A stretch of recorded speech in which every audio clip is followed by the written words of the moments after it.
ফোরাত নদী বন্ধ করে মিটবে কি মনের আশা আর 3 দিন কেন 7 দিন রইব রে পিপাসা সুবহানাল্লাহ সুবহানাল্লাহ সুবহানাল্লাহ ও ফোরাত নদী বন্ধ করে মিটবে কি মনের আশা আর 3 দিন কেন 7 দিন রইব রে পিপাসা রইব রে পিপাসা রইব রে পিপাসা কারবালাতে শহীদ হইয়া কারবালাতে শহীদ হইয়া বাঁচাবো ঈমান ধীরে ধীরে চলেন নবী ঈদগাহের ময়দান ও ধীরে ধীরে চলেন নবী ঈদগাহের ময়দান দুই কাঁধেতে চেপে আছেন আমার হাসান হোসেন ধীরে ধীরে চলেন নবী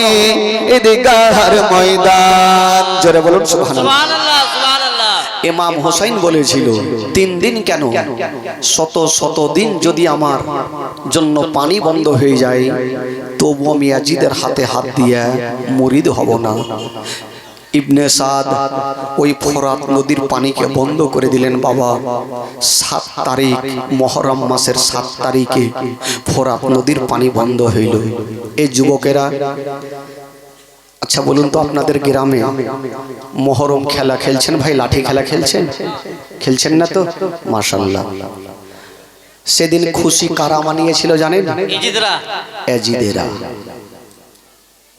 বাচ্চা বাচ্চা ছেলেরা সেদিন খুশি মানাতে পারেনি ভাই আহলে বাইতের সন্তানেরা তারা দুঃখই করেছিল কতটা দুঃখ করেছিল জীবনী শুনেন ঈমান তাজা হয়ে যাবে ইমাম হোসেন দেখছেন যে পানি বন্ধ 7 তারিখে পানি বন্ধ একদিন থাকলো কষ্ট করে দ্বিতীয় দিন থাকলো কষ্ট করে তৃতীয় দিন ইমাম হোসেন দেখছেন কি করা যাবে আমাকে তাহলে যুদ্ধের ময়দানে যেতে হবে আমি যতক্ষণ পর্যন্ত যাব না কারবালায় যুদ্ধ থামবে না ইমাম হোসেন যাওয়ার জন্য রেডি হচ্ছেন বাবা কবি লিখেছেন বাবা গো ইমাম হোসেন মাথায় পাগড়ি খানা বাঁধছেন নবী পাকের নবী পাকের পাগড়ি খানা মাথায় বাঁধিল আর সেরে খোদার তরবারি হাতে নিল নবী পাকের পাগড়ি খানা মাথায় বাঁধিল সেরে খোদার তরবারি হাতে নিল চাচা হযরত আলমিয়া হলো রওয়ানা চাচা হযরত আলমিয়া হলো রওয়ানা আপা ছেড়ে যাও না গো আপা রেখে যাও না ইমাম হোসেনের হস্ত ধরে কান্দে সাকিনা আপা ছেড়ে যাও না গো আপা রেখে যাও না ওই ইমাম হোসেন কারবালা যায় ঘোড়ার উপর চড়ে আর মা সাকিনা পড়ে আছেন ঘোড়ার পা ধরে ওই ইমাম হোসেন কারবালা যায় ঘোড়ার উপর চড়ে আর মা সাকিনা পড়ে আছেন ঘোড়ার পা ধরে এতই করে বোঝাইয়া বা হৃদয় মানে না এতই করে বোঝাইয়া বা হৃদয় মানে না আপা ছেড়ে যাও না গো আপা রেখে যাও না ও যুবক বন্ধুরা ও গো আমার মা বোনেরা ইমাম হোসেন যুদ্ধের ময়দানে যাওয়ার জন্য রেডি হচ্ছেন বাবা হঠাৎ করে মা খিমার ভিতর থেকে ছোট্ট বাচ্চার কান্নার আওয়াজ আসছে কানে ইমাম হোসেন বলছেন আল্লাহ ছোট্ট বাচ্চার কান্নার আওয়াজ কে এমন কাঁদতেছে কে কাঁদতেছিল বাবা ওই খিমার ভিতরে 6 মাসের বালক আলিয়াসগা মায়ের কোলে যেন ছটপট করে কাঁদছে ওরে যুবকেরা, এই ঘটনা শুনে এমন কোন লোক নাই বাবা চোখের পানি পড়বে না। আলী আসগার মায়ের কোলে ছটফট করে কাঁদছে, মুখে কথা বলতে পারে না।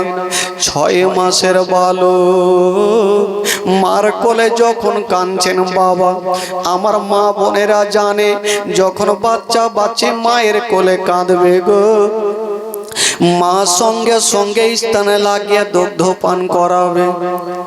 হায় রে আলী আসগারের মা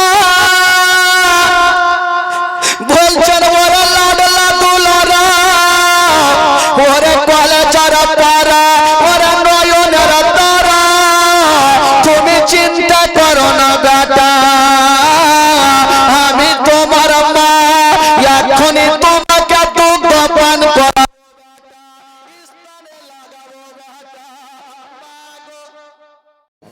আজকাল সব মা বোনেরা জানে যখন ছোট্ট বাচ্চা বাচ্চি যখন মায়ের কোলে কাঁদবে, মা কি করবে? সর্বপ্রথম স্থানে লাগিয়ে দুগ্ধ পান করাবে। আলী আসগারের মা বলছেন, বেটারে তোমাকে কাঁদতে হবে না, আসো আমার স্থানে তুমি মুখটা লাগিয়ে দুগ্ধ পান করো। আলী আসগার মায়ের স্থানে মুখটা লাগিয়েছেন বাবা। খোদার কসম মা, মায়ের স্থানে এক ফোঁটাও দুগ্ধ নাই। মা 3 দিন থেকে পানি পান করেনি, কোথায় থেকে বাবা দুগ্ধ আসবে বলুন? হায় রে আলী আসগারের মা, বেটাকে স্থানে লাগাচ্ছে না বাবা, কিন্তু আলী আসগার বারবার করে মুখটাকে টেনে নিচ্ছে না বাবা। মা বলছেন, আল্লাহ গো, আমার বেটা কেন আমার স্থান থেকে মুখটাকে টানে, আবার লাগাচ্ছেন বাবা, আবার মুখটাকে টেনে নিচ্ছেন। বন্ধুরা, 6 মাসের বালক মুখে কথা বলতে পারে না, শুধু চটচট করে বার করে চটপট করে কাঁদছে রে বাবা। মা বুঝে গেল আল্লাহ আমার স্থানে হয়তো এক ফোঁটাও দুগ্ধ নাই, এই জন্য আমার বেটা করে মুখটাকে টেনে নিচ্ছেন। মা বলছেন, আল্লাহ গো, আমি মা আমার সন্তানকে কি বাঁচাতে পারবো না? আলী আসগার বারবার করে মার কোলে ছটফট করে যাচ্ছে। কথাই বলে বাবা, সন্তান যদি দুঃখ পায় তার থেকে মায়ের কলেজা খানা বেশি কাঁদে। আলী আসগারের মা বেটাকে আবার স্থানে লাগাচ্ছে বাবা, আবার আলী আসগার মুখখানা টেনে নিচ্ছেন। মা বুঝে গেল আমার স্থানে কোনো দুগ্ধ নেই, এই জন্য আমার বেটা বারবার করে মুখটাকে টেনে নিচ্ছে। মা চিন্তা করছেন, আল্লাহ আমার কলেজার পাড়াকে মনে হয় আমি আর বাঁচাতে পারবো। হায় রে আলী আসগারের মা, বেটাকে বুকে চেপে ধরছে না বাবা, কিন্তু বেরাদার আলী আসগার চটপট করে কেঁদে যাচ্ছে না, মুখে কথা বলতে পারে না, কাটা মুরগির মতো যারা চটপট করে যাচ্ছে না। বন্ধুরা, মায়ের মনটা বাঁধে না, মা বেটার চেহারাতে হাত কানা বুলাচ্ছেন, বেটারে ওরে লাডলা দুলারা, ওরে কলেজারা পারা, ওরে নয়নের তারা, আর তুমি কান্দিও না রে বেটা, কান্দিও না, আমি সব সহ্য করিব, তোমার চোখের পানি সহ্য করব না।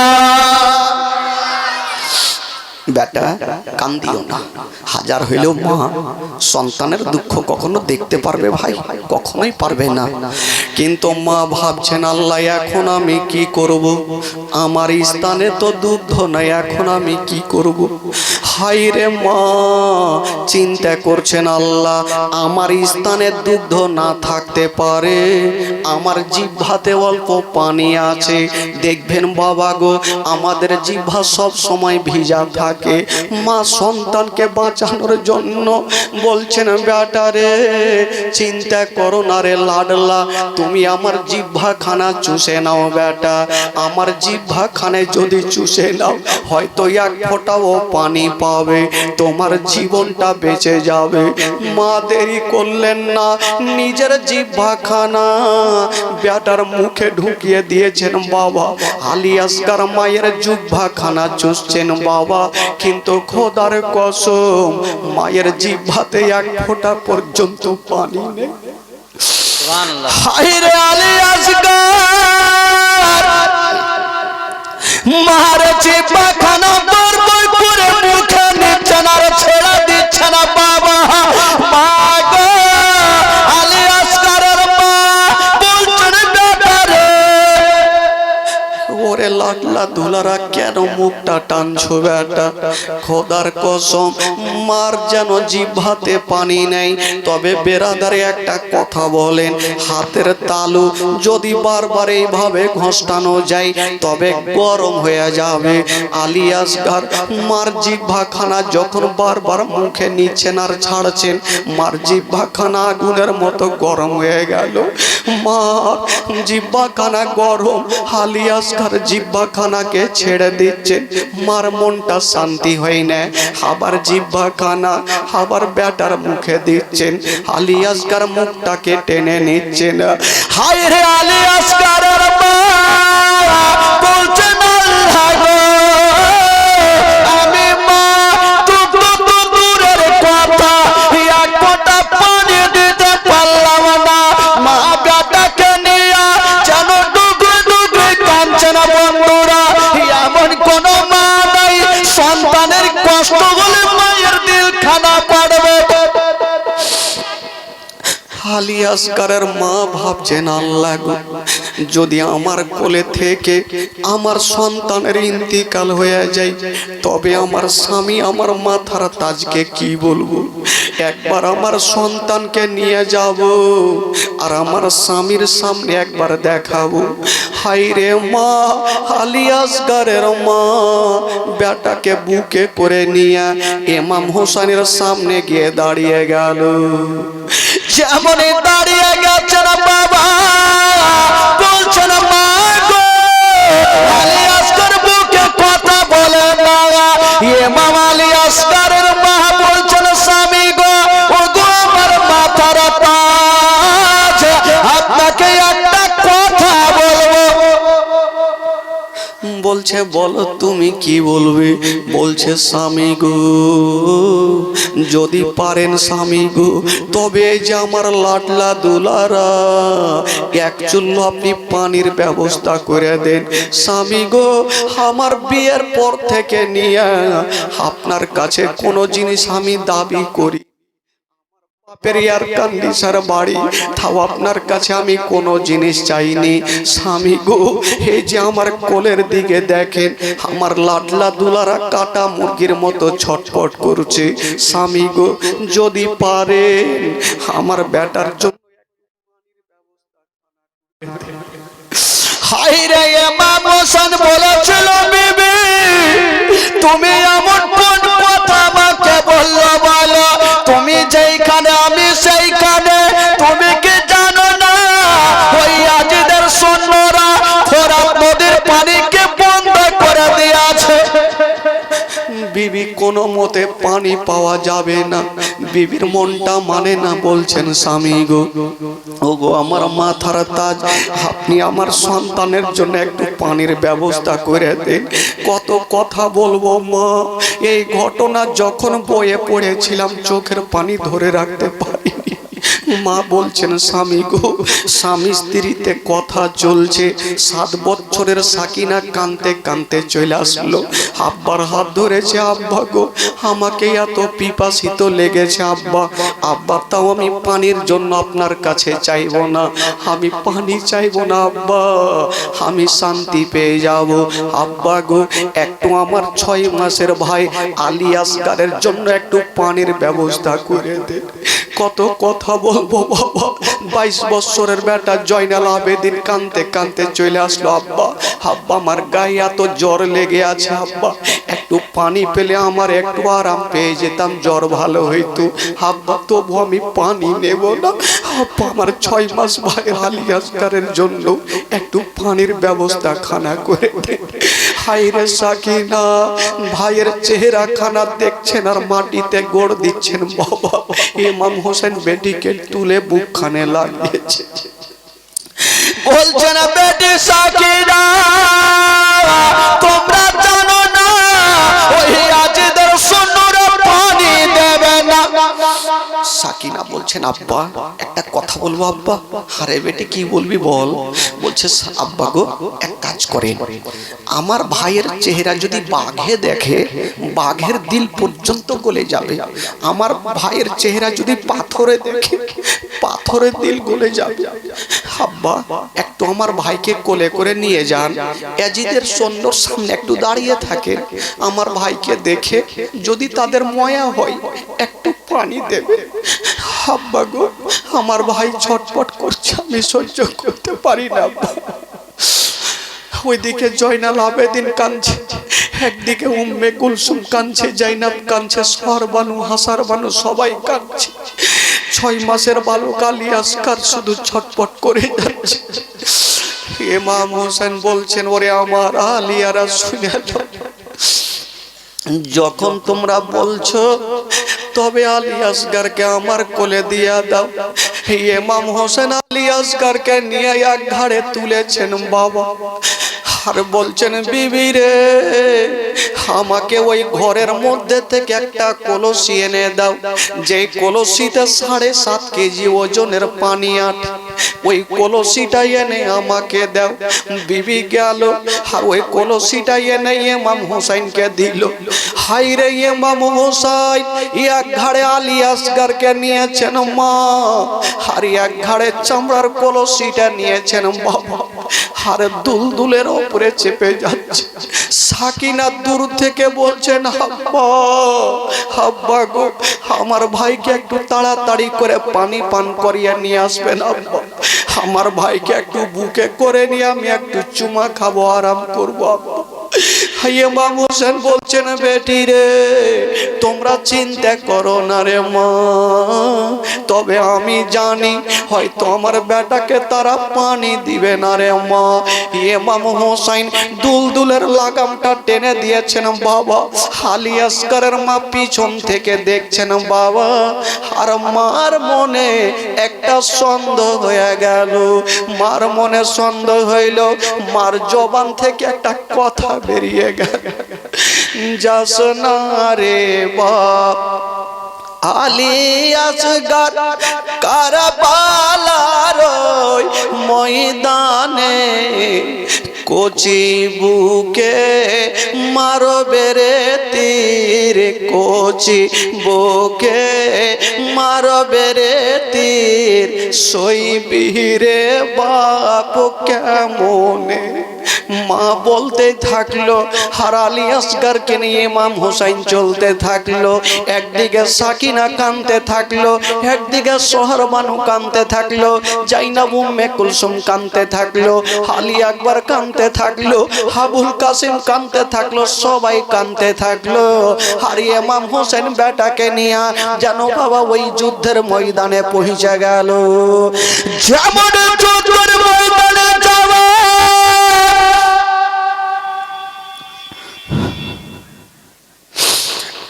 ইমাম হোসেন যেমন যুদ্ধের ময়দানে যাওয়া, ওই দিকে ইবনে সাদ বলল ওরে তোরা কে আছো সবাই তৈরি হয়ে যাও, সবাই তীর ফারসা নিয়ে তৈরি হয়ে যাও, ইমাম হোসেনকে কোনো মতে পানি দেব না। ইমাম হোসেন বলল ওরে ইয়াজিদের সৈন্যরা দেখো ভাই আমি তোমাদের দোষ করেছি, ভাই আমাকে পানি দিতে হবে না, আমার এই যে 6 মাসের বালক একটু আলী আসগারের জন্য পানি দাও, আমার আলী আসগার তো তোমাদের দোষ করে, একটু পানি দাও ভাই। তারা বলল না পানি দিব না। ইমাম হোসেন বলছে দেখো ভাই আমি মারামারি করতে আসিনি, আজকে তোমাদের কাছে আমার বেটার জন্য একটু পানি নিতে এসেছি। তারা বলল না কোনো মতে পানি দিব না। ইমাম হোসেনের একটা জ্বালালি চলে আসলো। ইমাম হোসেন বলেছিল ওরে ইয়াজিদের সৈন্যরা তোদেরকে বারবার করে বললাম তোরা পানি দিবি না, বললো না। ইমাম হোসেন বলছেন বেটা রে বলে আলী আসগার আমার ঘাড়খানা মজবুত করে ধরে নাও বেটা। আলী আসগার নিজের ভাষাতে বুঝাতে চাইছে না বা কেন বলছে না বেটা এবার আমি ঘোড়া চালাবো, যেমন মতো ঘোড়া চালাতে হয়। আলী আসগার বাপের ঘাড়খানা মজবুত করে ধরেছেন বাবা। ইমাম হোসেন বলল ওরে ইয়াজিদের সৈন্যরা আমি এখনই যাব ফোরাত নদীতে নামবো, কে আমার মায়ের দুধ পান করে রেখেছে আমাকে বাধা দিয়ে দেখা।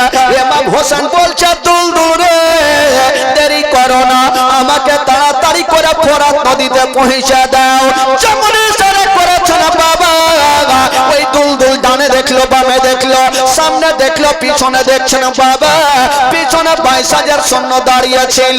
ওই ইমাম হোসেনের দুলদুল এত জোরে চলতে লাগলো 22,000 সৈন্যর বুকের ওপর দিয়া চিড়তে ফাটতে গিয়া ফোরাত নদীতে নেমে গেল।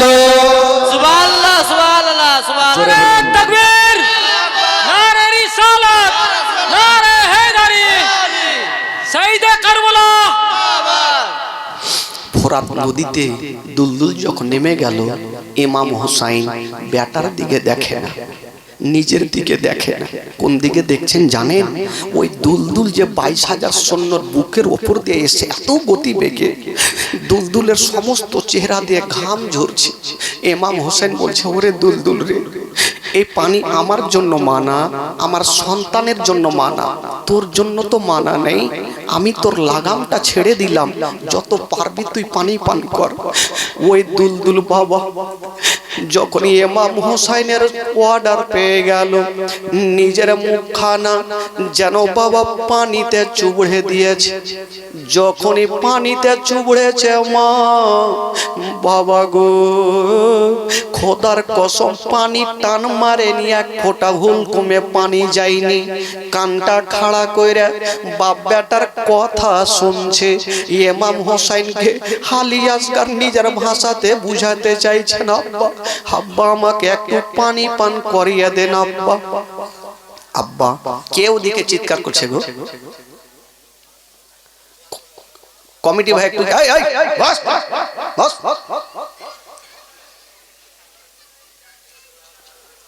ওখানে কেউ যারা আছে ভাই তাদেরকে একটু অন্যদিকে পাঠিয়ে দেন যে ভাই আড্ডা ফাড্ডা মারবে তো বাইরে মারবে, কারণ এটা শহীদে কারবালার ঘটনা চলছে। আর এখান থেকে কেউ যাবেন না, যারা বসে আছেন চুপচাপ বসে থাকেন। একটু গোটা মাজমা জোরে বলুন তো সুবহানাল্লাহ সুবহানাল্লাহ সুবহানাল্লাহ। আরো জোরে বলুন সুবহানাল্লাহ। ইমাম হোসাইন যখন বাবা দুলদুলের লাগামটা ছেড়েছেন, দুলদুল 3 দিন থেকে পানি পান করেনি। হঠাৎ করে পানি দেখার পর দুলদুল সঙ্গে সঙ্গে নিজের মুখটা পানিতে চুবড়ে দিয়েছে। পানি কিন্তু টান মারেনি, খোদার কসম এক চুল্লু পানি হুলকু মেলে। কানটা খাড়া করে বাপ বেটার কথা শুনছে। কি বলছেন ইমাম হোসাইন? আলী আসগার নিজের ভাষাতে বুঝাতে চাইছেন আব্বা আব্বা 3 দিন থেকে পানি পান করিনি আব্বা, একটু পানি দেন আব্বা। ইমাম হোসেন বলছেন বেটা আগে একটা কথা বলো, যখন সর্বপ্রথম তোমাকে পিপাসিত লেগেছিল বেটা তুমি কার কাছে পানি চেয়েছিলে? আলী আসগার নিজের ভাষাতে বলছেন আব্বা আমি সর্বপ্রথম মায়ের কাছে পানি চেয়েছিলাম। ইমাম হোসেন বলছেন বেটা রে তুমি আমাকে 5টা মিনিট সময় দাও, আমি তোমাকে পানি পান করাবো না বেটা। এই যে কলসিতে পানি নিয়ে যাব তোমার মাকে দেব, তোমার মায়ের কোলে চেপে তুমি আশুধা করে পানি পান করিও বেটা। আলী আসগার বুঝে গেল এত দূর আসার পরে যখন আমার হুলকুমে পানি গেল না, বুঝি দুনিয়ার পানি আর আমার কপালে জুড়বে। আলী আসগার বলছেন আব্বা যখন আমাকে পানি পান করাবেন না আব্বা গো একটু আমার চোখে মুখে পানির ছিটা মেরে দেন আব্বা। এত জোরে দুলদুল চলেছে ধুলা বালি আমার চোখে মুখে পড়েছে। ইমাম হোসেন বাবা গো বেটার চোখে মুখে পানি দিচ্ছেন কিন্তু বেরাদার হুলকুমে এক চুল্লো পানি দিচ্ছে। হায় রে ইমাম হোসেন ওই কলসিতে পানি ভর্তি করে নিয়েছেন বাবা। একবারে বেটা আলী আসগরকে নিয়েছেন একবারে চামড়ার কলসিটা নিয়েছেন বাবা। ইমাম হোসেন দুলদুলকে বলছে দুলদুল রে এবার আমাকে তাড়াতাড়ি করে নিয়ে চল রে দুলদুল। ওই দুলদুল তখন বলছেন ওগো মা ওগো ইমাম হোসেন ওগো মা ফাতেমার বেটা হোসেন আমি আমাকে যতক্ষণ পর্যন্ত ক্ষমা করবে না। ও যুবকেরা দেখেন একটা দুলদুল ইমাম হোসেনকে বলছেন কি বলছেন বলছেন ওগো মা ফাতেমার বেটা হোসেন আপনি যতক্ষণ পর্যন্ত আমাকে ক্ষমা করবেন না আমি ততক্ষণ পর্যন্ত আপনাদের বাপ বেটাকে আমি খিমাতে নিয়ে যাব। ইমাম হোসেন বলছেন ওরে দুলদুল রে তুই এমন কি অন্যায় করেছিস কেন তোকে ক্ষমা করব। দুলদুল বলছেন ওগো মা ফাতেমার বেটা হোসেন আমি একটা বিশাল বড় ভুল করে ফেলেছি আমাকে ক্ষমা করে দেন। বলছে কি ভুল বলছে হুজুর আমি যাকে পানি পান করার কারণে 22,000 সৈন্যর বুকের ওপর দিয়ে ফুরাত নদীতে আসলাম তার হুলকুমে এক চুল্লু পানি গেল না আর আমি দুলদুল ঠান্ডা পানিতে মুখটা চুবড়ে দিয়েছি তবে খোদার কসম হুজুর আমি এক ফোঁটা পানি পান করিনি। আলী আসগরের হুলকুমে পানি গেল না হুজুর আমি কেমন করে ঢক ঢক করে পানি পান তবে হুজুর আমি অন্যায় করেছি আমার মুখটা ঠান্ডা পানিতে চুবড়েছি এটা আমি অন্যায় করে ফেলেছি। একটা দুলদুল কেমন মোহাম্মত ছিল বাবা আহলে বাইতের ছেলেদের কতটা ভালোবেসেছে। দুলদুল বলছে হুজুর আমি মুখটা চুবড়েছি এটা আমার অন্যায় হয়ে গেছে হুজুর আমাকে ক্ষমা করে দিন। ইমাম হোসেন বলছেন আল্লাহ এ দুলদুলের এত দয়া এত ময়া কিন্তু ইয়াজিদের সৈন্যদের ময়া হইল না দয়া হইল না। ইমাম হোসেন বলে দুলদুল রে আমি তোকে ক্ষমা করে দিলাম চলো আমাদেরকে নিয়ে চলো। ইমাম হোসেন বাবা গো দুলদুলের উপরে চেপে গেল ঝামনে দুলদুলে চেপে গেছে মা ওই দিকে দুলদুলের লাগাম টানবে গো আর ওই দিকে ইবনে সাদ যারা তীর চালাতে জানতো তাদেরকে হায়ার করে ডেকেছিল। ইবনে সাদ তীর আন্দাজকে ডাকলো ওরে তীর আন্দাজ চলে আসলো বলে কাজ করো তুমি একখানা তীরের নিশানা করো। কাকে মারবো বলে তীরখানা এত জোরে মারো ওই তীরখানা সোজা গিয়া যাতে ইমাম হোসেনকে না লাগে আলী আসগরকে না লাগে। কাকে মারবো বলে তুমি ওই যে চামড়ার কলসিটা আছে তুমি চামড়ার কলসিতে মেরে দাও। তীর আন্দাজ বলছেন ওগো ইবনে সাদ আমি মানুষ মার্ডার করি কিন্তু ওই ইমাম হোসেনকে মারবো না ঘোড়াকে মারবো না তো ওই চামড়ার কলসিতে কেন মারতে বলছেন। ইবনে সাদ বলল এই জন্য তুমি চামড়ার কলসিতে মারো এই কলসিতে পানি যদি ভর্তি করে ইমাম হোসেন নিয়ে চলে যায় তবে কলসির পানি আলী আসগর পান করবে কলসির পানি সাকিনা পান করবে কলসির পানি আউনো মোহাম্মদ পান করবে কলসির পানি জাইনাব পান করবে কলসির পানি আবুল কাসিম পান করবে কলসির পানি আলী আকবর পান করবে আর তারা যদি পানি পান কইরা নাই তবে একটা কেউ আমাদের জিন্দা রাখবে না। এই জন্য পানি যেতে দিব না তাড়াতাড়ি মারো ওই কলসি ফাটিয়ে পানি ফেলে দাও। ওই তীর আন্দাজ বাবা দেরি করলো না একখানা তীরের নিশানা করেছেন মা আরে যেমনই নিশানা করেছেন বাবা ওই তীরখানা গতি বেগে গিয়া এত জোরে লাগবি তো লাগা ইমাম হোসেনকে লাগলো না ঘোড়াকে লাগলো না আলী আসগরকে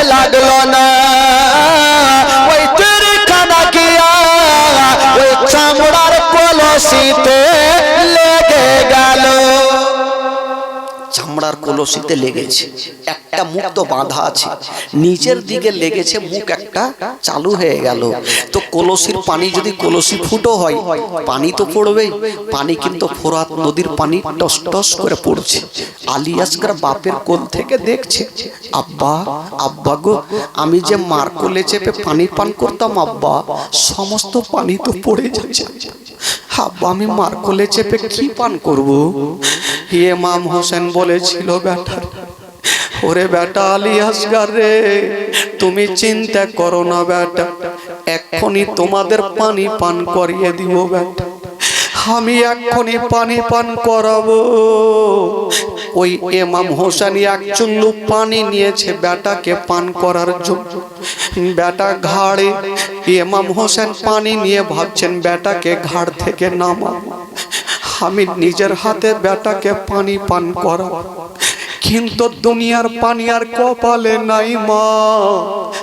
তীরন্দাজ কি বলে, ইবনে সাদ বলে, ওরে তীরন্দাজ তুমি একখানা তীরকে চালাও, তবে তীরন্দাজ শোনো, ওই তীরখানা শুধু চালাতে হবে না, তীরের আগালে তুমি হীরক চূর্ণ জহরকে মিশিয়ে দাও, হীরার গুঁড়াকে লাগিয়ে দাও। আর বলছে কাকে মারবো? বলো এত জোরে তীর চালাও ওই তীরখানা ইমাম হোসেনকে না লাগে, ইমাম হোসেনকে না লাগে, ঘোড়াকে না লাগে, ওই তীরখানা গিয়া যেন ওই যে 6 মাসের বালক আলী আসগারের হুলকুমে লেগে যায়। ওই তীরন্দাজ হাওমাও করে কাঁদতে লাগলো, ও গো ইবনে সাদ, আমি বড় মানুষকে মার্ডার করেছি, ঘোড়া দোষ করেছে, ইমাম হোসেন দোষ করেছে, আমি তাদেরকে মারবো, কিন্তু 6 মাসের সন্তান আপনার কোনো দোষ করেনি, ওই নিষ্পাপ বাচ্চাটাকে কেমন করে তীর মারবো? আমি মারতে পারবো না। ইবনে সাদ বলল, আমি তোমাকে হায়ার করে ডেকেছি, তোমাকে তীরখানা চালাতে হবে। ইবনে সাদ অর্ডার পেয়ে গেল, আর ওই তীরন্দাজ বাবা গো হীরক চূর্ণ জহর মিশিয়ে দিয়েছেন, যেমনই মিশিয়েছেন মা, ওই তীরখানা এত জোরে চালিয়ে দিল, এত জোরে চালিয়ে দিয়েছেন মা, ওই তীরখানা গতি বেগে গিয়ে লাগবি তো লাগ, ইমাম হোসেনকে লাগলো না, ঘোড়াকে লাগলো না, ওই তীরখানা গিয়া আলী আসগারের হুলকুমে ঢুকে গেল। যেমনই হুলকুমে ঢুকেছে মা, তীরখানা পিছন দিকে ফুটে গেছে। আলী আসগার একবার শুধু মা শব্দ বলেছে, আর বাপের কোলে ঘুমিয়ে গেছে। আর তীরখানা যেমনই লাগতে নাই, ওই হুলকুম থেকে একটা ফোঁটা রক্ত ইমাম হোসেনের চুল্লুতে যে পানি ছিল, ওই পানির মধ্যে রক্তখানা পড়ে গেল। ইমাম হোসেন বলছেন, আল্লাহ এ রক্ত কোথায় থেকে আসলো? পানিখানা চালিয়ে দিয়েছে আসমানের দিকে। আর ভাবছেন, আল্লাহ আমার বেটা এতক্ষণ ছটপট করছিল, আমার বেটা কেন ছটপট করে না? আলী আসগারকে যেমনই ঘাড় থেকে নিচে নামিয়েছেন মা, সঙ্গে সঙ্গে বাপের নজরখানা বেটার হুলকুমে পড়ে গেছে। যেমনই পড়ে গেছে, ইমাম হোসেন চোখের পানি ফেলছেন না, সবুরের পাহাড় হয়ে আছে। এমন কোন ভাই বাপ নেই যে বেটার এই অবস্থা দেখে চোখের পানি পড়বে। ইমাম হোসেন তীরখানা ধরে টান দিয়ে এত জোরে টেনেছে মা, রক্ত মাংস নিয়ে তীরখানা বেরিয়ে গেল। ইমাম হোসেন যখনই তীরখানা বেরিয়ে গেছে, আলী আসগার সব জগতে বেঁচে নাই, বেটাকে গামছাতে ঢেকে নিয়েছে, আর ঘাড়ে উঠিয়ে বলছে, দুলদুল রে তাড়াতাড়ি করে আমাকে খিমাতে নিয়ে চলো, আমার বেটা এমনই পানি পান করেছে আর কোনোদিন পানি পান করবে না। আর কোনোদিন পানি পান করবে না। বেটাকে ঘাড়ে নিয়ে দুলদুলে চেপে গেল, দুলদুলের লাগামটা টেনে দিয়েছেন, দুলদুল চলে যাচ্ছেন। মা একটু খিমার কাছাকাছি হইল, ওইদিকে সাকিনা দৌড়িয়ে চলে আসছে, আর বাপকে দেখতে পাচ্ছে আব্বা চলে আসছে। সাকিনা মাকে ডাকছে, মা গো একটু তাড়াতাড়ি চলে আসো মা। কি হলো রে বেটি?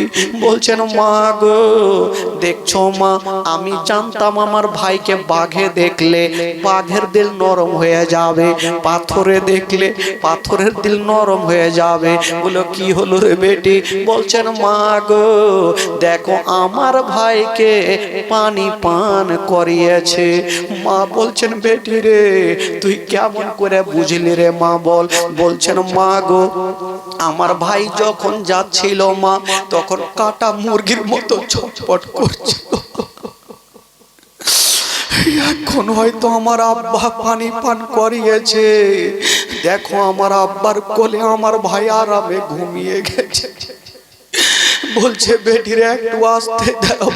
ওইদিকে জয়নাল আবেদিন দৌড়িয়ে চলে আসলো। আল্লাহ যাক হোক না কেন আমার ভাইকে পানি পান করিয়েছে।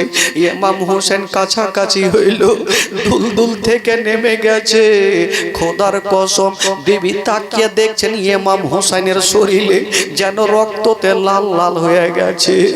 বিবি বলছে স্বামী গো একবার আমার বেটাকে দাও, একবার ইমাম হোসেন যেমনই বেটাকে কোলে দিতে যাবে বলছেন বিবি রে আমার বেটা এমনই পানি পান করেছে রে বিবি, আর দুনিয়ার পানি কখনো পান করবে না রে বিবি। বলছে স্বামী গো কি হইল? বলছে বিবি রে একবার তোমার আলী আসগারকে নাও, বিবির কোলে দিতে যাবে। 7 বছরের সাক্ষী আব্বা গো আব্বা মাকে পরে দিবেন আব্বা, আগে আমার কোলে দাও আব্বা, আমি ভাইকে নিয়ে ভাইয়ের গালে মুখে চুমা দিব। বলছে না রে বেটি না তোমাকে দিব না। যেমনই বিবি সাহেবাকে দিতে গেছে ওই চেহারা থেকে গামছা খানা উড়ে গেল, আর বিবির নজর খানা বেটার হলকুমে পড়ে গেল। এমন কোন মা যে বেটার অবস্থা দেখে থাকতে পারবে?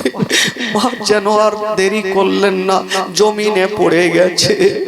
সবাই কাঁদতে লাগলো, একদিকে সাকিনা গড়াগড়ি দিচ্ছে না, একদিকে জয়নাব কাঁদছে, উম্মে কুলসুম কাঁদছে, সবাই কাঁদছে। ইমাম হোসেন বলছেন আল্লাহ আমার বেটা কান্দে, বেটি কান্দে, ভাতিজা কান্দে, সবাই কান্দে, কিন্তু যে মা 10 মাস 10 দিন ধরে গর্ভে রেখেছে আলী আসগারের মা কেন কান্দে না? আলী আসগারের মাকে নড়াচ্ছে গো, মা আছে কিন্তু মা অজ্ঞান হয়ে গেছে, মা দাঁতি লেগে গেছে। ইমাম হোসেন বলছেন আল্লাহ মনে হয় আমি আর বিবিকে বাঁচাতে পারবো না, আমার বিবি মনে হয় শেষ হয়ে যাবে। একটু পানি যদি পেতাম তবে আমার বিবির চেহারাতে ছিটা মেরে দিতাম। আল্লাহ বলছে না ওগো হোসেন তুমি চিন্তা করো না, তোমার হাতখানা তোমার বিবির চেহারাতে বুলিয়ে দাও, আমি আল্লাহ দাঁতি খুলে দিব।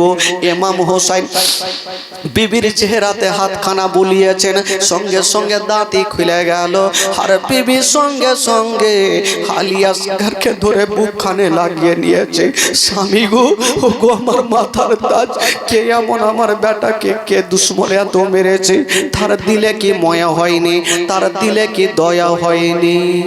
কবি লিখেছেন বাবা ওই মামা হোসেন বেটাকে নিয়ে গেল নদীর ধারে, একটু পানি দাও না ভাই আলী আসগারে।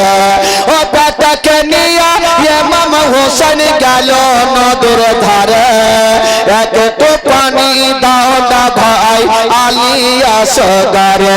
তীর খেয়ে আলী আসগার হিলে ডলে না, তেরে খেয়ে আলী আসগার হিলে ডলে না, তারা পানি দিল না গো তারা পানি দিল না ইমাম হোসেনের হস্ত ধরে কান্দে সাকিনা আপা ছেড়ে যায় না গো আপা রেখে যায় না ইমাম হোসেনের হস্ত ধরে কান্দে সাকিনা আপা ছেড়ে যায় না গো আপা রেখে যায় না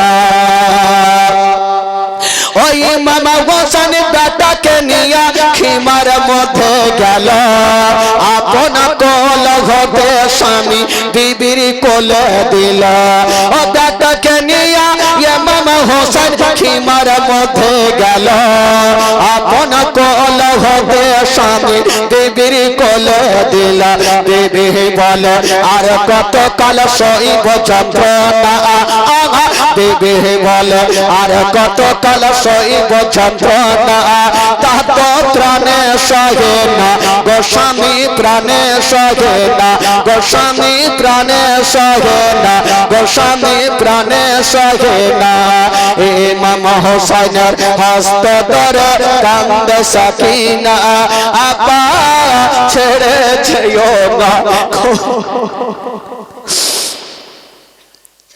ইমাম হুসাইন দেখছেন সবাই কাঁদছে একটা বাড়িতে যদি কেউ ইন্তিকাল করে বলুন তো ওই বাড়ির কেউ কি আর ওকে হাসি খুশি থাকবে ভাই সবাই কাঁদছে একদিকে সাকিনা গোড় দিচ্ছেন মাটিতে একদিকে জয়নাল আবেদিন কাঁদছে একদিকে উম্মে কুলসুম কাঁদছে হাসান বানু কাঁদছে শহর বানু কাঁদছে একদিকে আউনু মোহাম্মদ জারেজার হয়ে কাঁদছে ইমাম হোসেন দেখছেন যে না আমি বেটাকে যদি এখানে রাখি তবে কাউরি কান্না বন্ধ হবে না বিবি একবার দাও বেটাকে দাও আমি একবার কারবালাতে যাব আর বেটাকে দাফন করে আসবো ইমাম হোসেন বেটাকে কোলে করে নিয়ে যাচ্ছে দাফন করার জন্য যাচ্ছে সাকিনাত বলছেন আব্বা গো কোন এমন দুরাচার ছিল আমার ভাইকে পানি দিল না হুলকুমে তীর দিল আব্বা গো তার দিলে কি ময়া হইল না ইমাম হোসেন বলেছিল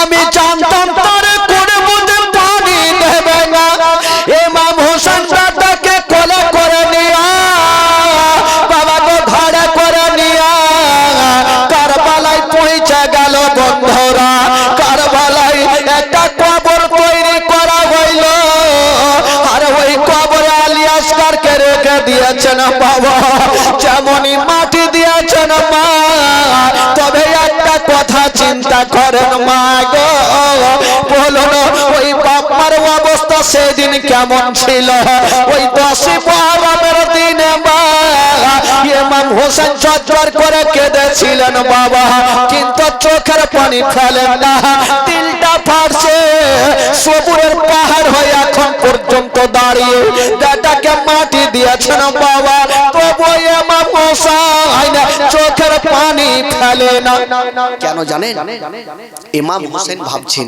এখন যদি আমি কান্না করি তবে ইয়াজিদের সৈন্যরা কত ঠাট্টা করবে তারা কত আনন্দ পাবে যে দেখ ইমাম হোসেন আজকে বেটাকে হারিয়ে দুর্বল হয়ে গেছে ইমাম হোসেন বলেছিল ওরে ইয়াজিদের সৈন্যরা একটা আলী আসগরকে শহীদ করে দিয়া তোরা এইটা ভাবিস না আমি ইয়াজিদের হাতে হাত দিয়ে মুরিদ হব একটা কেন যদি হাজার হাজার আলী আসগর আল্লাহর রাহে কুরবান করে দিতে হয় দিয়ে দেব কিন্তু ইয়াজিদের হাতে হাত দিয়ে মুরিদ হব না জোরে বলে সুবহানাল্লাহ সুবহানাল্লাহ সুবহানাল্লাহ একটা আলী আসগর কেন হাজার হাজার আলী আসগর যদি কুরবান হয়ে যায় তবু আমি ইয়াজিদের হাতে হাত দিয়ে মুরিদ হব না বাবা গো বেটাকে কবর দিয়ে মাটি দিয়ে ইমাম হোসেন একটু দূরে দাঁড়িয়ে আছে কত কথা বলবো ভাই একটা লোক মদিনার দিক থেকে চলে আসলো ওই মুহূর্তে যখন মাটিতে দাঁড়িয়ে আছেন একটা লোক চলে আসলো ওগো মা ফাতেমার বেটা হোসাইন আপনি তো হোসাইন বলে হ্যাঁ কি হলো বলো আমাকে কি করেছেন বলে হুজুর আমার বাড়ি হচ্ছে মদিনা জোরে বলুন সুবহানাল্লাহ সুবহানাল্লাহ সুবহানাল্লাহ ইমাম হোসেন ভাবছেন মদিনা মদিনা তো আমার নানা আমার নানা আছেন আমার নানা রওজা ভাই কি খবর? বলছে হুজুর আপনাকে একটা খুশির খবর দিতে আসলাম। ইমাম হোসেন চিন্তা করছেন আল্লাহ এমন কোন খুশির খবর পাবো। ওই লোকটা বলছেন ও গো মা ফাতেমার বেটা হোসেন, একখানা পকেট থেকে চিঠি বার করছেন আর ইমাম হোসেনকে দিচ্ছেন। হুজুর চিঠিখানা লেন।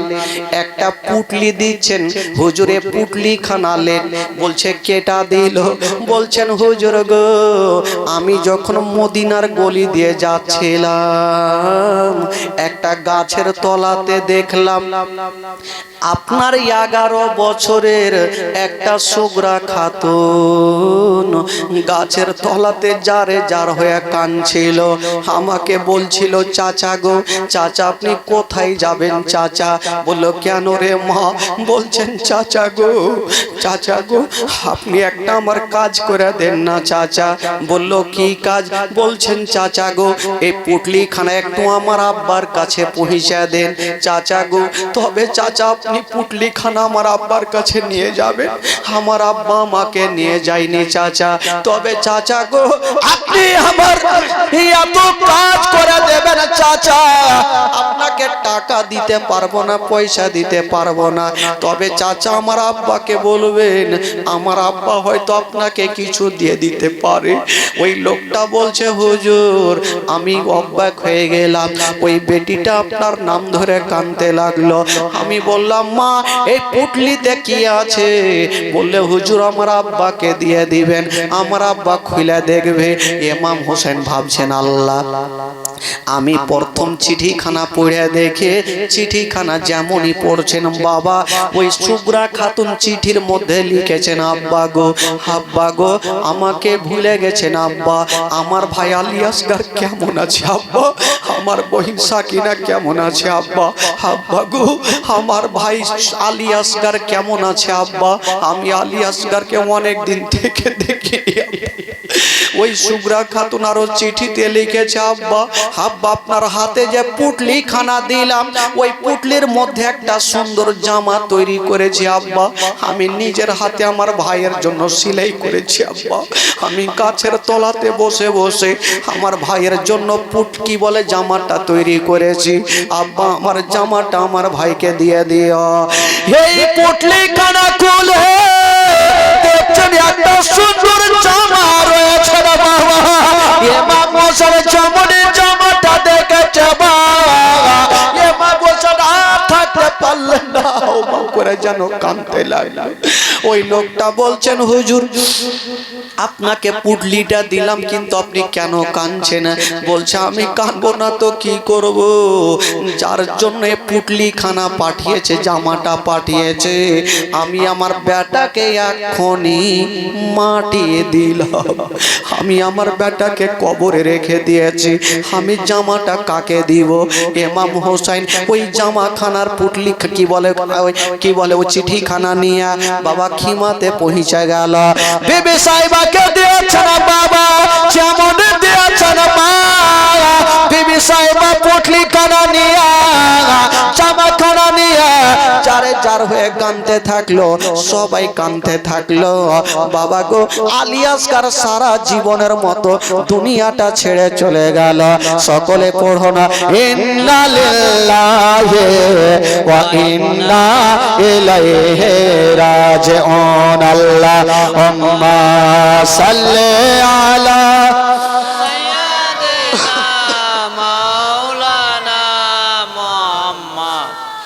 وعلى آل سيدنا وعلى آل سيدنا مولانا محمد।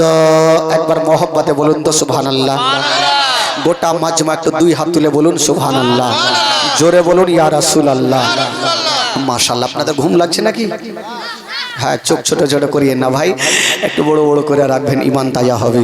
চলুন একটু আপনাদের মনটা চাঙ্গা করে দিই বেরাদার, মনটা চাঙ্গা না করলে ফের হবে না, একটু মনটা চাঙ্গা করে দিই। একটু চোখের পানি ফেলেছেন, একটু মনটাকে চাঙ্গা করেন।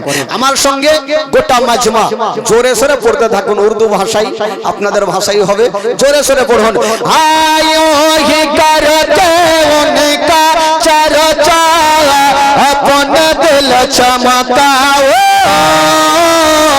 ऊंची में ऊंचा नबी का झंडा अजमत वाला नबी का झंडा घर घर में लहरा वो पुकारो या रसूल अल्लाह या हबीब अल्लाह जोरे पुकारो या रसूल अल्लाह या हबीब अल्लाह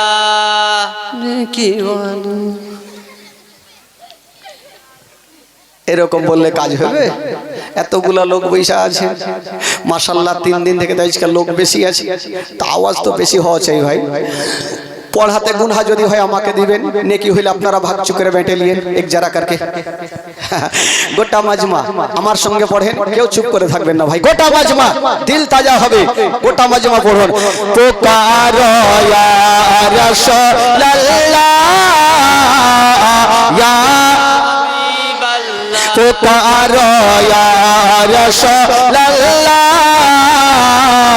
या हबीब अल्लाह आयो ही करके उनका चर्चा अपन दिल चमकाओ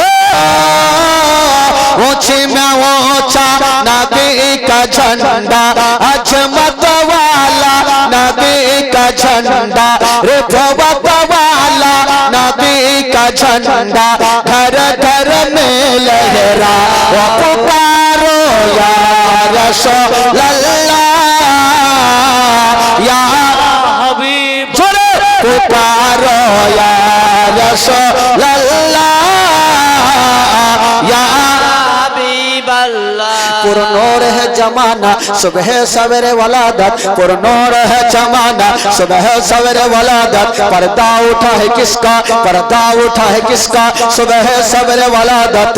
मागे रबीउल अव्वल तेरे झलक सबके चमका दिया नसीबा, चमका दिया नसीबा सुबह सवेरे वलादत। हाँ बाप का मस्जिद या दोसा बरमकाम आमना नसब पर चम हो गया है आहलों व सहलन मरहबा यो ही करके उनका चर्चा अपन दिल चमकाओ ऊंचे में ऊंचा नबी का झंडा अजमत वाला नबी का झंडा रिफवत वाला नबी का झंडा घर घर में लहरा वो पुकारो या रसूल अल्लाह जरा पुकारो या रसूल अल्लाह सरकार की आमद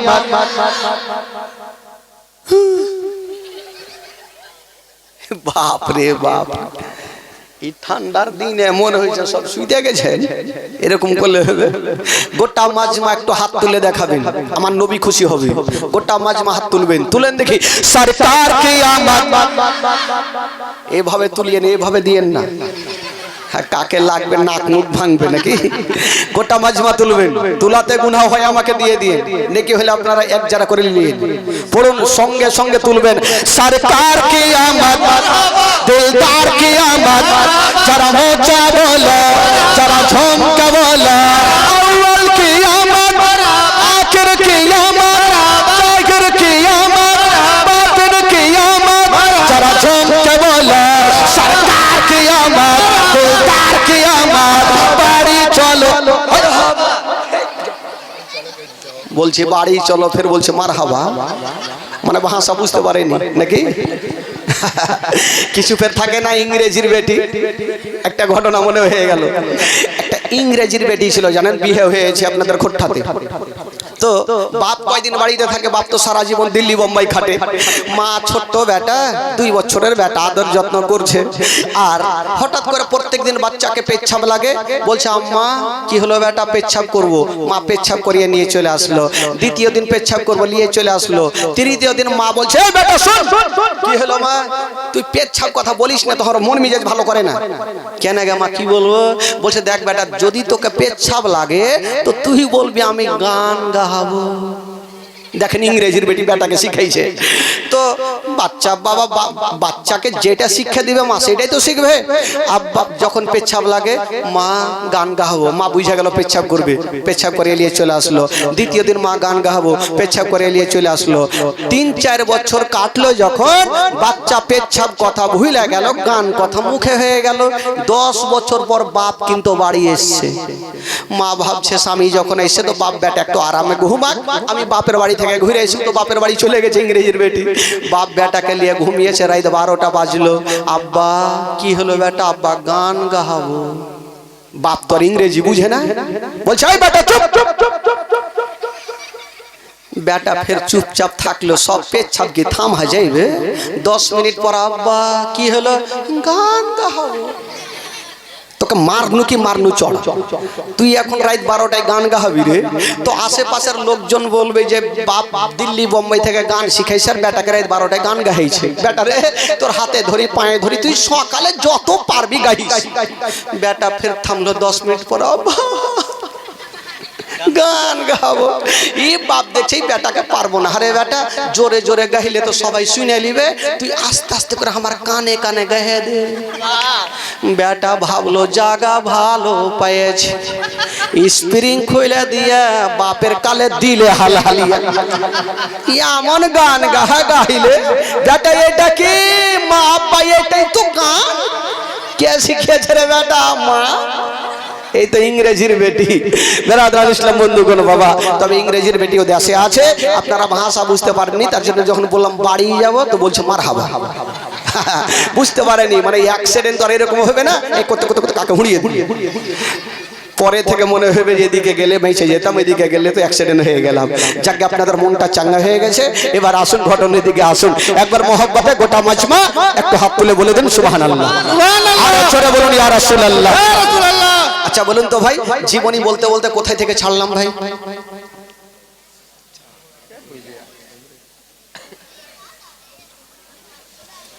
ভুলে গেছি জামা। ইমাম হোসাইন ওই সুগুরা খাতুনের দেওয়া জামাটা আর চিঠিখানা নিয়ে বিবির হাতে দিলেন। বাবা গো এই পর্যন্ত জীবনী রেখেছিলাম। তারপরের কি ঘটনা? ইমাম হোসাইন ওই দিক থেকে বাবা গো চিৎকার মারছে কে? ইবনে সাদের লোকেরা, ওগো হোসাইন এখনো সময় আছে, তুমি এসে আজিদের হাতে হাত দিয়ে মুরিদ হয়ে যাও, নচেত তুমি মরার জন্য তৈরি হয়ে যাও। বাবা গো ইমাম হোসেন চিন্তা করছেন না, এবার আমাকে যেতে হবে।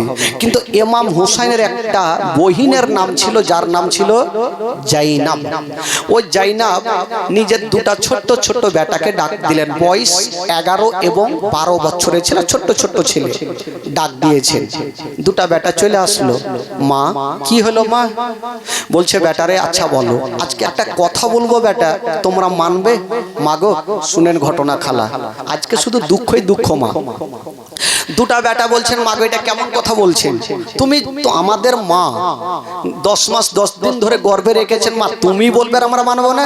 বলছে দেখ বেটা সত্যি তোমরা মানবে তো? বলে হ্যাঁ মা মানবো। মা কোন কথা বলেছিলেন ভাই? মা বলছেন বেটারে ওরে লাডলা দোলারা,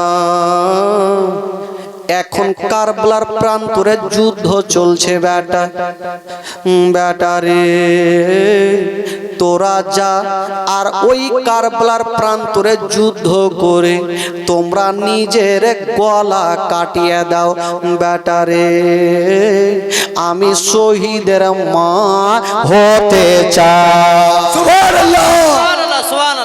আজকাল যদি কোনো বাপ কোনো বেটা কে বলে হারে বেটা এখন ওইখানে যুদ্ধ চলছে বেটা, তুই যা আর নিজের গর্দানটা কাটিয়ে দে, বেটা কি করবে? আগে হাসুয়া বাহির করবে, আগে বাপের গলা কাটবে।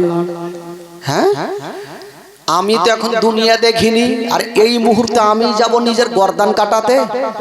কিন্তু খোদার কসম দুই বাচ্চাকে যখন বলছে, কে জানো যাই না বলছেন বেটারে আমার দান করার মতন কিছু নেই বেটা, যা তোরা নিজের গর্দানকে কাটিয়ে দে বেটা। তবে তোর মামাকে আগে যেতে দিবি না বেটা, আগে তোরা যা। দোনো বেটা একদম মাথাটা নিচা করে আছে। ছাইদা বলছেন বেটা আমি জানি তোমরা আমার কথা শুনবে না। দোনো ছেলে মার হাত ধরে বলছেন মা গো তুমি বলেছ মা আমরা অবশ্যই শুনবো মা। ভাই একটা আওয়াজ দাও, হালকা করে দাও। বলছেন মা গো তুমি বলেছ মা তবে আমরা অবশ্যই শুনবো মা। তবে বলেছিলেন মা গো এখন পর্যন্ত আমরা দুনিয়াটা ঘুরে দেখিনি মা, আমরা কেমন করে যুদ্ধের ময়দানে যাব। তবে দোনো বেটা বলছেন মা গো আমরা যুদ্ধের ময়দানে যাব মা, তবে যাওয়ার আগে একটা কথা বলবো মা আমরা ঘুরে আসবো কি আসবো না। মা গো একবার আমাদের বুকখানে ধরে একটু গালে মুখে চুমা দিয়ে দে। ওই চাই না বাবা ওই দোনো বেটাকে ধরে গালে মুখে চুমা দিচ্ছেন বেটা, আর বলছেন ওরে লাগিয়া দুলারা ওরে কলেজার পারা ওরে নয়নের তারা যাও রে বেটা যাও এবার তোমরা যুদ্ধের ময়দানে চলে যাও।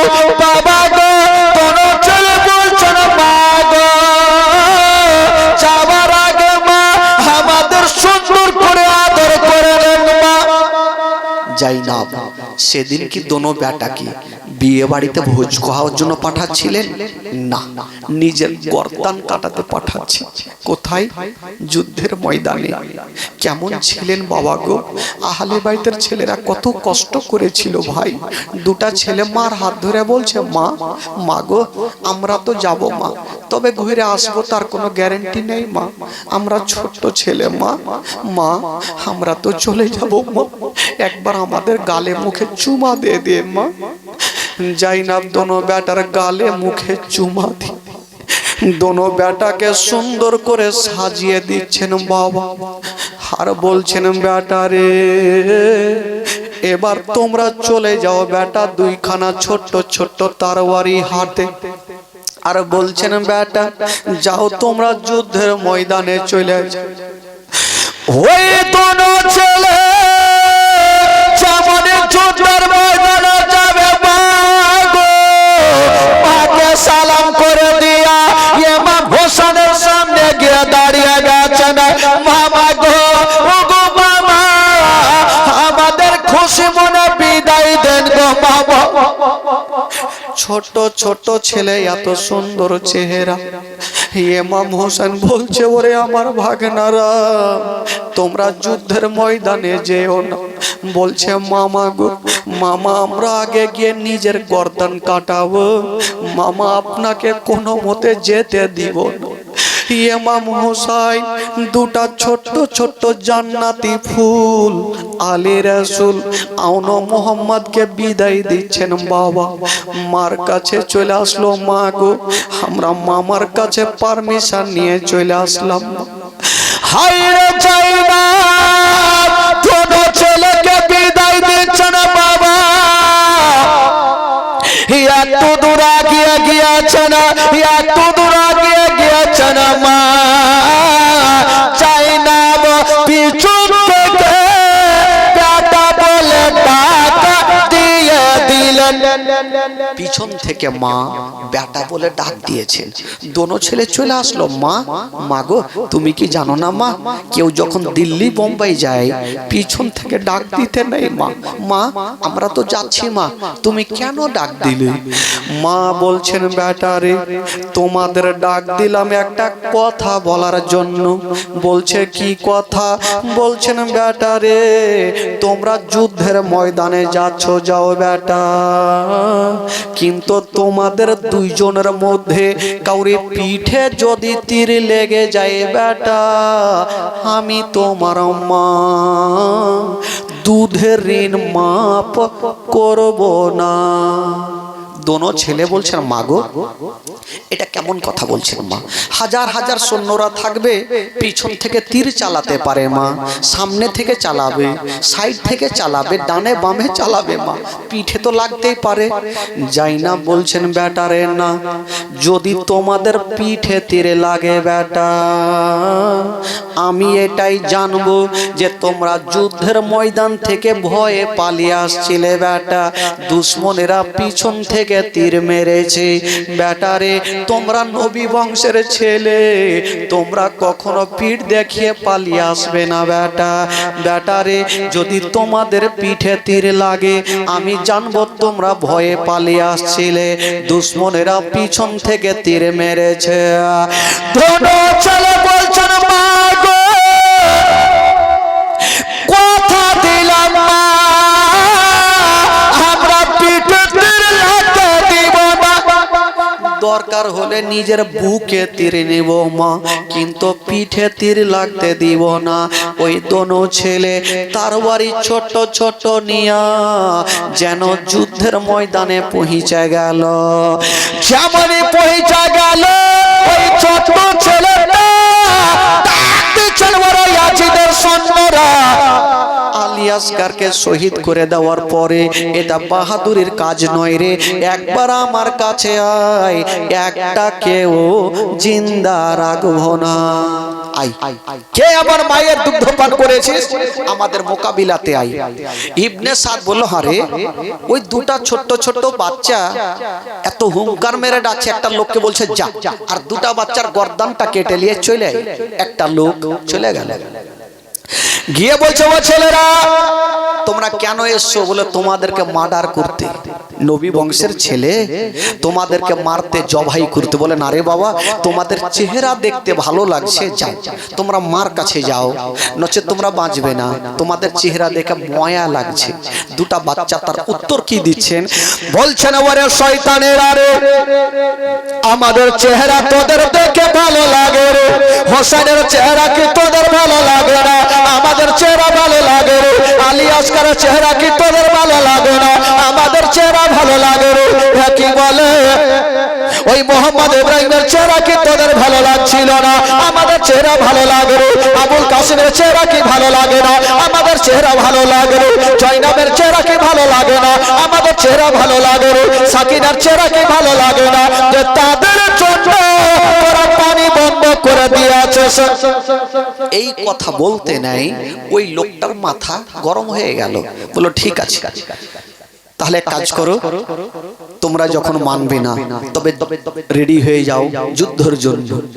ওই দুশ্মন দুরাচারা হাতে ছিল তার বাড়ি খানা বাবা, ছোট ছেলেটার দিকে চালিয়ে দিয়েছেন বাবা, যেমন চালিয়েছে মা, বড় ছেলেটার হাতে ছিল তার বাড়ি, বাবা ঢালে এড়ে নিয়েছেন বাবা, আর ছোট ছেলেটা এত জোরে তার বাড়ি চালালো ওই দুশ্মনের গলাতে পড়ে গেল, আর যেমন গলাতে পড়েছে তুই কন্দ হইয়া জাহান্নামে পৌঁছে গেল।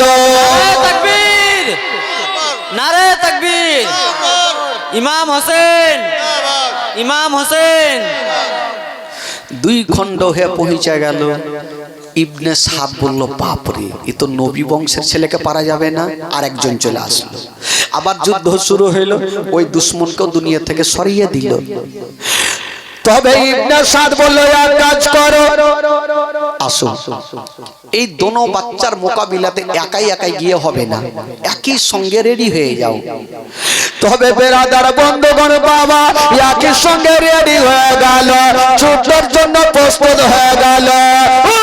যুবকেরা 3 দিনের ভুকা পিয়াসা, পেটে দানা নাই পানি নাই বাবা, কেমন করে যুদ্ধ করবে, চতুর্দিক থেকে তীর শুরু হয়ে গেল, বাবাকে ডানে তীর বামে তীর, সামনে তীর পিছনে তীর রে বাবা, এত তীর আসে গো, হাতে লাগে টেনে দেয়, পায়ে লাগে টেনে দেয়, কিন্তু বেরাদার একজন দুশ্মন দুরাচার একখানা তীর নিশানা করে চালিয়ে দিয়েছেন, বড় ভাইয়ের দিকে নিশানা করেছেন বাবা, আর এত জোরে তীর চালিয়েছে বাবা, ওই তীর খানায় আসে গতি বেগে লাগবে তো লাগা, ওই বড় ছেলেটার হাতে লাগলো না, পায়ে লাগলো না, মাথায় লাগলো না, ওই তীরখানায় এসে ওই বড় ছেলেটার চোখের কোণাতে ঢুকে গেল।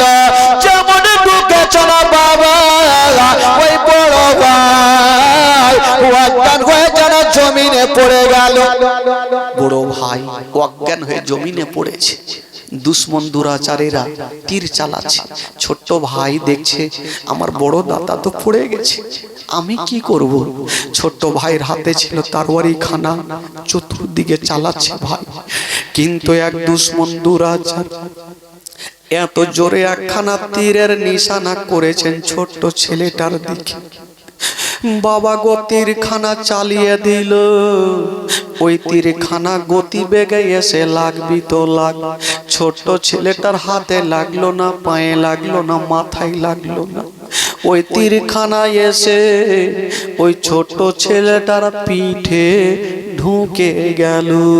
পিঠে লেগেছে, পেট দিয়ে পার হয়ে গেছে। বাবা ছোট ছেলেটা মা বলে উঘুর হয়ে জমিনে পড়ে গেছে, মুখের ভরে পড়ে গেছে।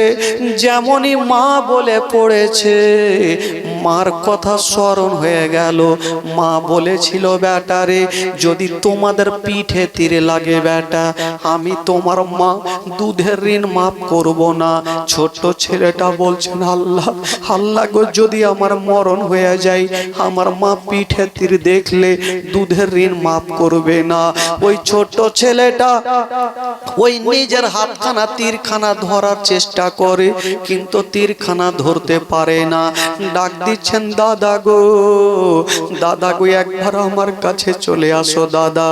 আমার রুহুটা বের হওয়ার আগে আমার তীরখানা একটু বের করে নাও দাদা। ছোট্ট ছোট্ট ছেলেরা ওই যুদ্ধের ময়দানে ছটফট করে কাঁদছে, কিন্তু কোন দুশ্মন দুরাচার পার্শ্বে আসে না। যেই মতো সাপ খেলা দেখা হয়, একজন সাপ খেলা দেখায়, আর লোকজন চতুর্দিকে ঘেরাও করে ঘুরে ঘুরে তাকিয়ে থাকে। বাচ্চাগুলো ছটফট করছে, কাউরি দিলে দয়া হয় না, ময়া হয় না। ওই ছোট ছেলেটা বলছে না, দাদা একটু আমার কাছে চলে আসো দাদা। বড় ভাই কিছুক্ষণ পরে যখন জ্ঞানটা ফিরেছে, চোখের কোণাতে হাত দিয়ে ভাইয়ের কাছে চলে আসলো। ছোট্ট ভাইকে তুলে বুকখানে লাগিয়েছে। ওরে আমার ভাই, বলো তুমি কেন ডাকছো বলো। ছোট্ট ভাই বলছেন, দাদা দেরি করো না, আজকে আমার পিঠে তীর লেগে গেছে দাদা। আমার মা যেন দেখতে না পায়। কতটা মাকে ভালোবেসেছেন যুবকেরা শুনেলে, আমার মা যেন দেখতে না পায়। আমার তীরখানা বার করো। ছোট ছেলেটা উবুড় হয়ে শুয়ে গেছে। বড় ভাই তীরখানা ধরে যেমনই টান দিতে যাবে, ছোট ছেলেটা একবার মা বলে কেঁদে গেল। ভাই ভাইয়ের ওপরে ময়া চলে আসলো, তীরখানা ছেড়ে দিল। বাবা গো, ছোট ছেলেটা বলছে, দাদা গো, আজকে ময়া করো না, তীরখানা তাড়াতাড়ি করে বের করো। আবার টান দিচ্ছে, আবার ছোট্ট ছেলেটা হাও করে কাঁদছে। বড় ভাই টানতে পারে না। এক দুশ্মন দুরাচার দৌড়িয়ে চলে আসিল আর বলল, শোনো গো, তোমার ছোট্ট ভাইয়ের তীরখানা আমি টেনে দিব, আমাকে দিয়ে দাও। ওই দুশ্মন দুরাচার, ভাই তো ভাইয়ের ওপরে ময়া ছিল, ওই দুশ্মনের কোনো দিলে দয়া নাই, ময়া নাই, কপালে সিল মোহর লাগা আছে। ওই দুশ্মন কি করলো, একটা নিজের পা ওই ছোট্ট ছেলেটার পিঠের ওপরে চাপিয়ে দিল। যেমনই পিঠের ওপরে চাপিয়েছে মা, একটা 10 বছরের ছেলের ওপরে একটা বড় লোক যদি পিঠের ওপরে পাখানা চাপিয়ে দেয়, বলুন ওই বাচ্চার অবস্থা কি হতে পারে? বাচ্চা ছেলেটা মুখে কথা বলতে পারে, শুধু হাতের ইশারা করছে, কে আছো গো, আমার পিঠ থেকে নেমে যাও, আমি আর সহ্য করতে পারি না। বাবা গো, বড় ভাই বলছে, কে আছো গো, আমার ভাইয়ের পিঠের ওপর থেকে নেমে যাও, আমার ভাই সহ্য করতে পারবে না। ওই দুশ্মন দুরাচার বড় ভাইকে ধাক্কা দিয়ে জমিনে ফেলে দিয়েছে আর বলল, চিন্তা নাই, আমি তীরখানা টানবো। এতক্ষণ একটা পা চাপিয়েছিল, ওই দুশ্মন দুরাচার জোড়া পা ওই বাচ্চার ওপরে যেন চেপে গেল। ওই জোড়া পা দিয়ে বাচ্চাটার উপরে চেপে গেছে। বাচ্চাটার মুখে কথা বলতে পারে, শুধু চোখগুলা মনে হয় বেরিয়ে বেরিয়ে চলে আসছে, আর কথা বলতে পারে না। কে আছো গো? আমার পিঠ থেকে নেমে যাও ইশারা করে বলছে। ওই দুশ্মন দুরাচার তীরখানা ধরে এত জোরে টান দিয়েছে বাবা, তীরখানা তো বেরিয়ে আসিল মা। ওই তীরের আগালে নাড়ি ভুঁড়ি গুলা বেরিয়ে গেল, নাড়ি ভুঁড়ি গুলা বেরিয়ে গেছে। বড় ভাই নিজের জামাটা খুলে ছোট্ট ভাইয়ের পেটে বেঁধে দিয়েছেন বাবা। ছোট্ট ছেলেটা বলছে, দাদা গো, দাদা গো, আমি হয়তো দুনিয়াতে বাঁচবো না, একবার মার কাছে নিয়ে চলো দাদা। ছোট্ট ছেলেটা, দুটা ভাই দৌড়াতে দৌড়াতে মার কাছে চলে গেছে। ছোট্ট ভাই মার হাতখানা ধরে বলছে, মা গো, মা তুমি আমাকে ক্ষমা করে দাও। কেন রে বেটা? বলছে, মা গো, আমার পিঠে তীরখানা লেগেছিল মা, আমি পালিয়ে আসিনি, খোদার কসম মা, দুশ্মনেরা পিছন থেকে তীর মেরেছে। যাই না, দেরি করলো না। বলছেন, বেটা রে, আমি জানি রে বেটা, তোমরা নবী বংশের ছেলে, তোমরা কখনো পালিয়ে আসবে না। যাই না, বলছেন বেটা রে, আমি জানি রে বেটা, জানি তোমরা কখনো পালিয়ে আসবে না রে বেটা। তবে যাও রে বেটা, যাও, আর দেরি করো না, তাড়াতাড়ি করে যুদ্ধের ময়দানে আবার যাও। দেখেন ভাই, নাড়ি ভুঁড়ি বেরিয়ে যাচ্ছে, তবুও যাই না। বলছেন, বেটা যাও, আমি এখনো খুশি হইনি বেটা, আমি শহীদের মা যতক্ষণ হব না আমার মন শান্তি হবে না। যাও, যুদ্ধের ময়দানে যাও। দোনো বেটা মার হাত ধরে বলছেন, মা গো, মা, মা গো, আমরা তো চলে যাব মা, আমরা ঘুরে আর আসবো না মা। তবে মা গো, আমরা অনেকক্ষণ ধরে যুদ্ধ করেছি মা, যদি পারো মা তবে এক পেয়ালা আমাদের পানি দাও মা। তবে মা কথা দিলাম, এক পেয়ালা পানি যদি পাই মা, তবে আমার মামা হোসেনকে ওই যুদ্ধের ময়দানে যাওয়া লাগবে না মা, আমরা সবাইকে নাস্ত নাবুদ করে দিব মা। মা বলছেন, বেটা রে, আমি তোমাদের পানি দিতে পারবো না রে লাল, পানি পারবো না। বলছেন, মা গো, একবার আমাকে পানি দিয়ে দাও মা, আমাদের হুলকুম খানা শুকিয়ে গেছে মা। তাই না? বলছেন, বেটা তোমরা চিন্তা করো না বেটা, তোমরা দুনিয়ার পরে তোমাদের কপালে নাই বেটা রে, তোমরা দুনিয়া থেকে যাওয়ার পরে তোমরা হাউজে কাউসারের পানি পান করবে বেটা। জোরে বলুন সুবহানাল্লাহ, সুবহানাল্লাহ, আরো জোরে বলুন সুবহানাল্লাহ। বেটা রে, তোমরা তো হাউজে কাউসারের পানি পান করবে, দুনিয়ার পানি তোমাদের নসিবে নাই বেটা।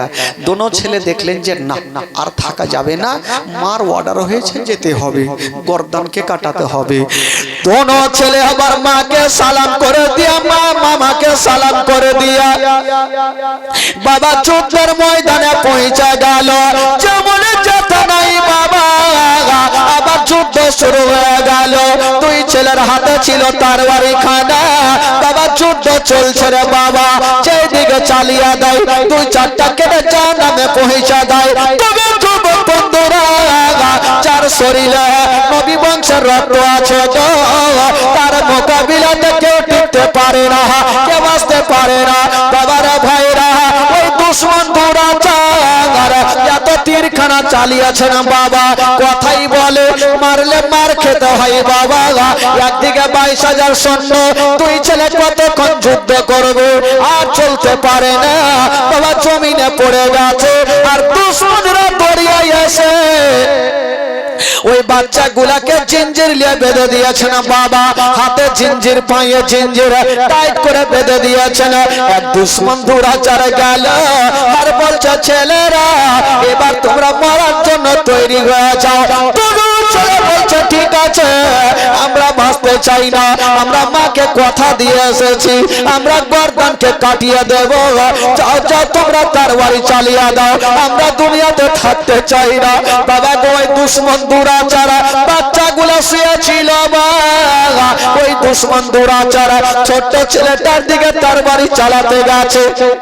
বড় ছেলেটা উঠে বলছেন হাগো আমি বড় ভাই থাকতে আমার ছোট্ট ভাইয়ের লাশকে দেখতে পারবো? আপনাদের কি বিবেক নাই? আমাকে আগে আমার গলাতে আগে ছোড়া চালাও। ছোট্ট ভাই বলছেন না, আগে আমার গলাতে চালাও। দুটা ভাই এক অপরের বাবা গো দুইজন মোহব্বত ভালোবাসা কত। ছোট্ট ভাই বলছে দাদা গো এখনই তরবারি চলবে, কতটা ব্যথা পাবো। বলছে না ভাই আমরা কোনো ব্যথা পাবো না। বলছে কেন? ভাই রে তুমি আমার চোখের দিকে দেখো, আমি তোমার চোখের দিকে দেখবো, তরবারি পড়বে ভাই আমরা জানতে পারবো না। বাবা তাই করেছিল। দোনো ছোট ছোট ছেলে বাবা গো জমিনে শুয়ে গেল, জমিনে শুয়ে গেছে না মা ওই দুশ্মন দুরাচার তরবারি খানা চালিয়ে দিয়েছে না বাবা, যেমনই তরবারি চালিয়েছে মা ওই দুটা ছোট ছোট বাচ্চার গলাতে পড়ে গেছে, যেমনই গলাতে পড়েছে মা গো দুটা ছোট্ট বাচ্চা আনো মোহাম্মদ দুনিয়া থেকে বিদায় নিয়ে চলে গেছে না। সকলে পড়ুন ইন্না লিল্লাহি ওয়া ইন্না ইলাইহি রাজিউন। ইমাম হোসেন দেরি করলেন না, ছুটে যাচ্ছে না বাবা, যেমন গিয়েছে না মা দুই কি বলে ভাগনারা মাথা বডি খানাকে নিয়ে খিমার মধ্যে চলে আসিল। ও জাইনাব ওরে বহিন জাইনাব হেজে নাও তোমার ছেলেগুলাকে নিয়ে নাও। বাবা গো মা কেমন ছিল, কোন মা ছোট সন্তানের অবস্থা দেখে মা কেউ দিলকে থামতে পারবে না। জাইনাব নেওয়ার পরে সন্তানগুলাকে কোলে নিয়েছেন বাবা, কাটা মাথাগুলাকে কোলে নিয়েছেন। জাইনাব বলছেন আল্লাহ আমার সন্তানেরা আমার কথা শুনে নিজের গর্দানকে কাটিয়ে দিয়েছেন। গাটারে আমি তোমার মা তোমাদের দুধের ঋণ মাফ করে দিলাম। আরো জোরে বলুন বাবা গো মায়ের এক ফোঁটা দুধের ঋণ কেউ শোধ করতে পারবে না। কিন্তু কেমন ছিলেন দোনো বেটা, মার কথা শুনে নিজের গর্দানটা কাটিয়ে দিয়েছেন। কবি লিখেছেন বাবা ও মায়ের হিয়া তো ফোঁটা দুধের ঋণ শোধ হবে না কোনো দিন, জন্ম জন্ম হবে করিল সাধনা দয়াবতী দরদিনী মা, দয়াবতী দরদিনী হয় আমার মা, দয়াবতী দরদিনী মা। মায়ের এক ফোঁটা দুধের ঋণ শোধ হবে না কোনো দিন, জন্ম জন্ম করে করিল সাধনা দয়াবতী দরদিনী মা, দয়াবতী দরদিনী হয় আমার মা, দয়াবতী দরদিনী মা। জোরে বলুন আরো জোরে আরো জোরে। সন্তান ভূমিষ্ঠ হলে পরে মানাই তার কোলে তুলে, কষ্টের কথা মায়ের আর মনে থাকে না। সন্তান ভূমিষ্ঠ হলে পরে মানাই তার কোলে তুলে, কষ্টের কথা মায়ের আর মনে থাকে না। আবার একটি সন্তানের কত মাঝ প্রাণ হারায়, সে মাকে কোনদিন তোমরা ভুলো না। দয়াবতী দরদিনী মা, দয়াবতী দরদিনী হয় আমার মা, দয়াবতী দরদিনী মা, দয়াবতী দরদিনী হয় আমার মা, দয়াবতী দরদিনী মা। জোরে বলুন সুবহানাল্লাহ। সুবহানাল্লাহ সুবহানাল্লাহ আরো জোরে বলুন। সুবহানাল্লাহ। শেষ করে দেবো নাকি ভাই? বিরক্ত হচ্ছেন? হচ্ছেন না? তো ওই ফাঁকা জায়গাগুলো পূর্ণ করেন। ও ছেলেরা সোনা, ফাঁকা জায়গাটা পূর্ণ করতে পারবেন না ভাই? আসেন, ওই মাথায় টুপি, চলে আসো ভাই। ফাঁকা রাখবেন কেন? জায়গা ফাঁকা রাখতে হয় না, না হলে শয়তান এসে বসে যাবে। হ্যাঁ, ফাঁকা রাখবেন, শয়তান এসে বসে ভরবেন। ভরেন ভরেন, হ্যাঁ ভরেন।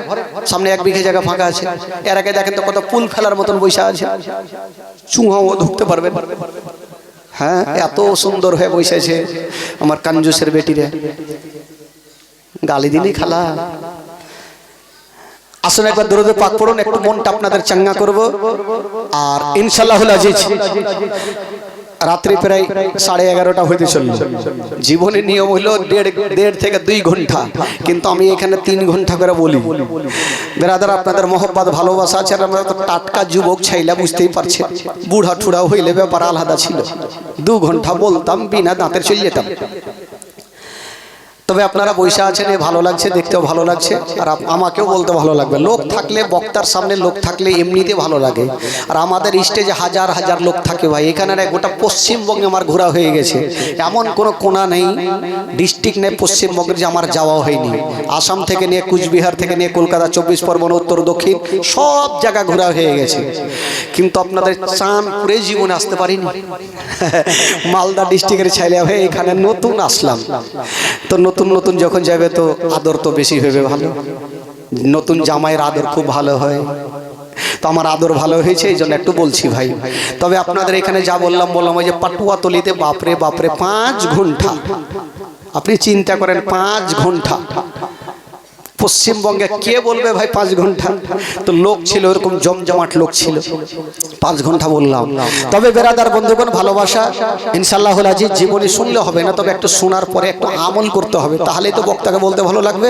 শুনবেন এক কান্দে আর অন্য কান্দে উড়িয়ে দিলেন, কোনো লাভ নেই, কোনো লাভ হবে না। আমার বলা হবে আর আপনাদের শোনা হবে। তবে শোনার পর মুখস্থ করে এলেন, এমন ভাবে করেন সামনে বছর কোনো বক্তাকে ডাকতে না হয়, আপনারা উঠে যেন জীবনী করতে পারেন। আর গ্রামের লোক একটা যখন জীবনী করবে, বাপরে, মা বহিনেরা বলবে চল জলদি চল, রহিমা কাবাব জীবনী করে, চল। আসবে না? ছুইটা চলে আসবে নাকি খালা, চল জলদি চল।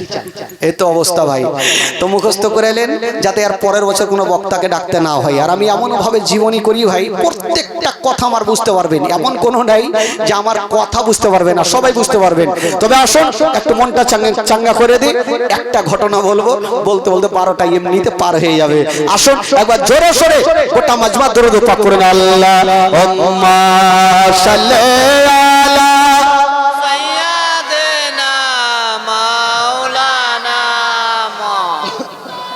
ওয়ালা আলে সাইয়্যিদিনা আলা আলা সাইয়্যিদিনা মাওলানা মুহাম্মদ সাল্লাল্লাহু তাআলা আলাইহি ওয়াসাল্লাম।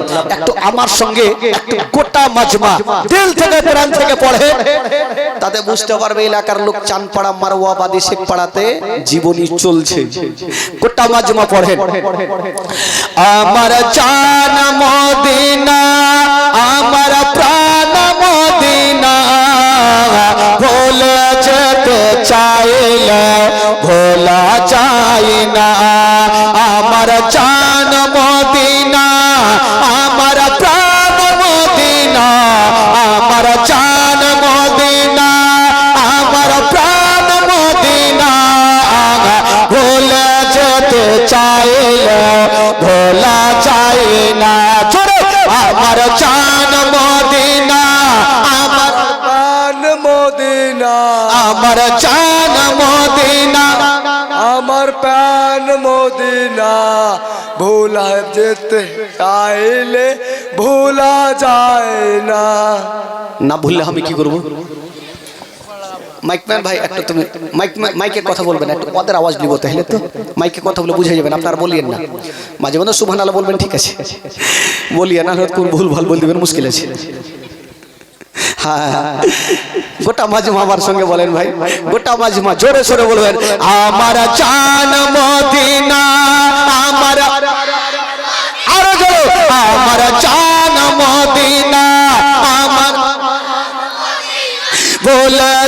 যেতে চাইলে ভোলা যায় না, ভুলে যেতে জানি না ওই মদিনায় কি আছে মধু, মদিনা মদিনা সদা করেছে জাদু। জানি না ওই মদিনায় কি আছে মধু, মদিনা মদিনা সদা করেছে জাদু। নবীর লাগি কেঁদে কেঁদে বাঁচিব না, নবীর লাগি কেঁদে কেঁদে বাঁচিব না। ভোলা যেতে চাইলে ভোলা যায় না আমার চাঁদ।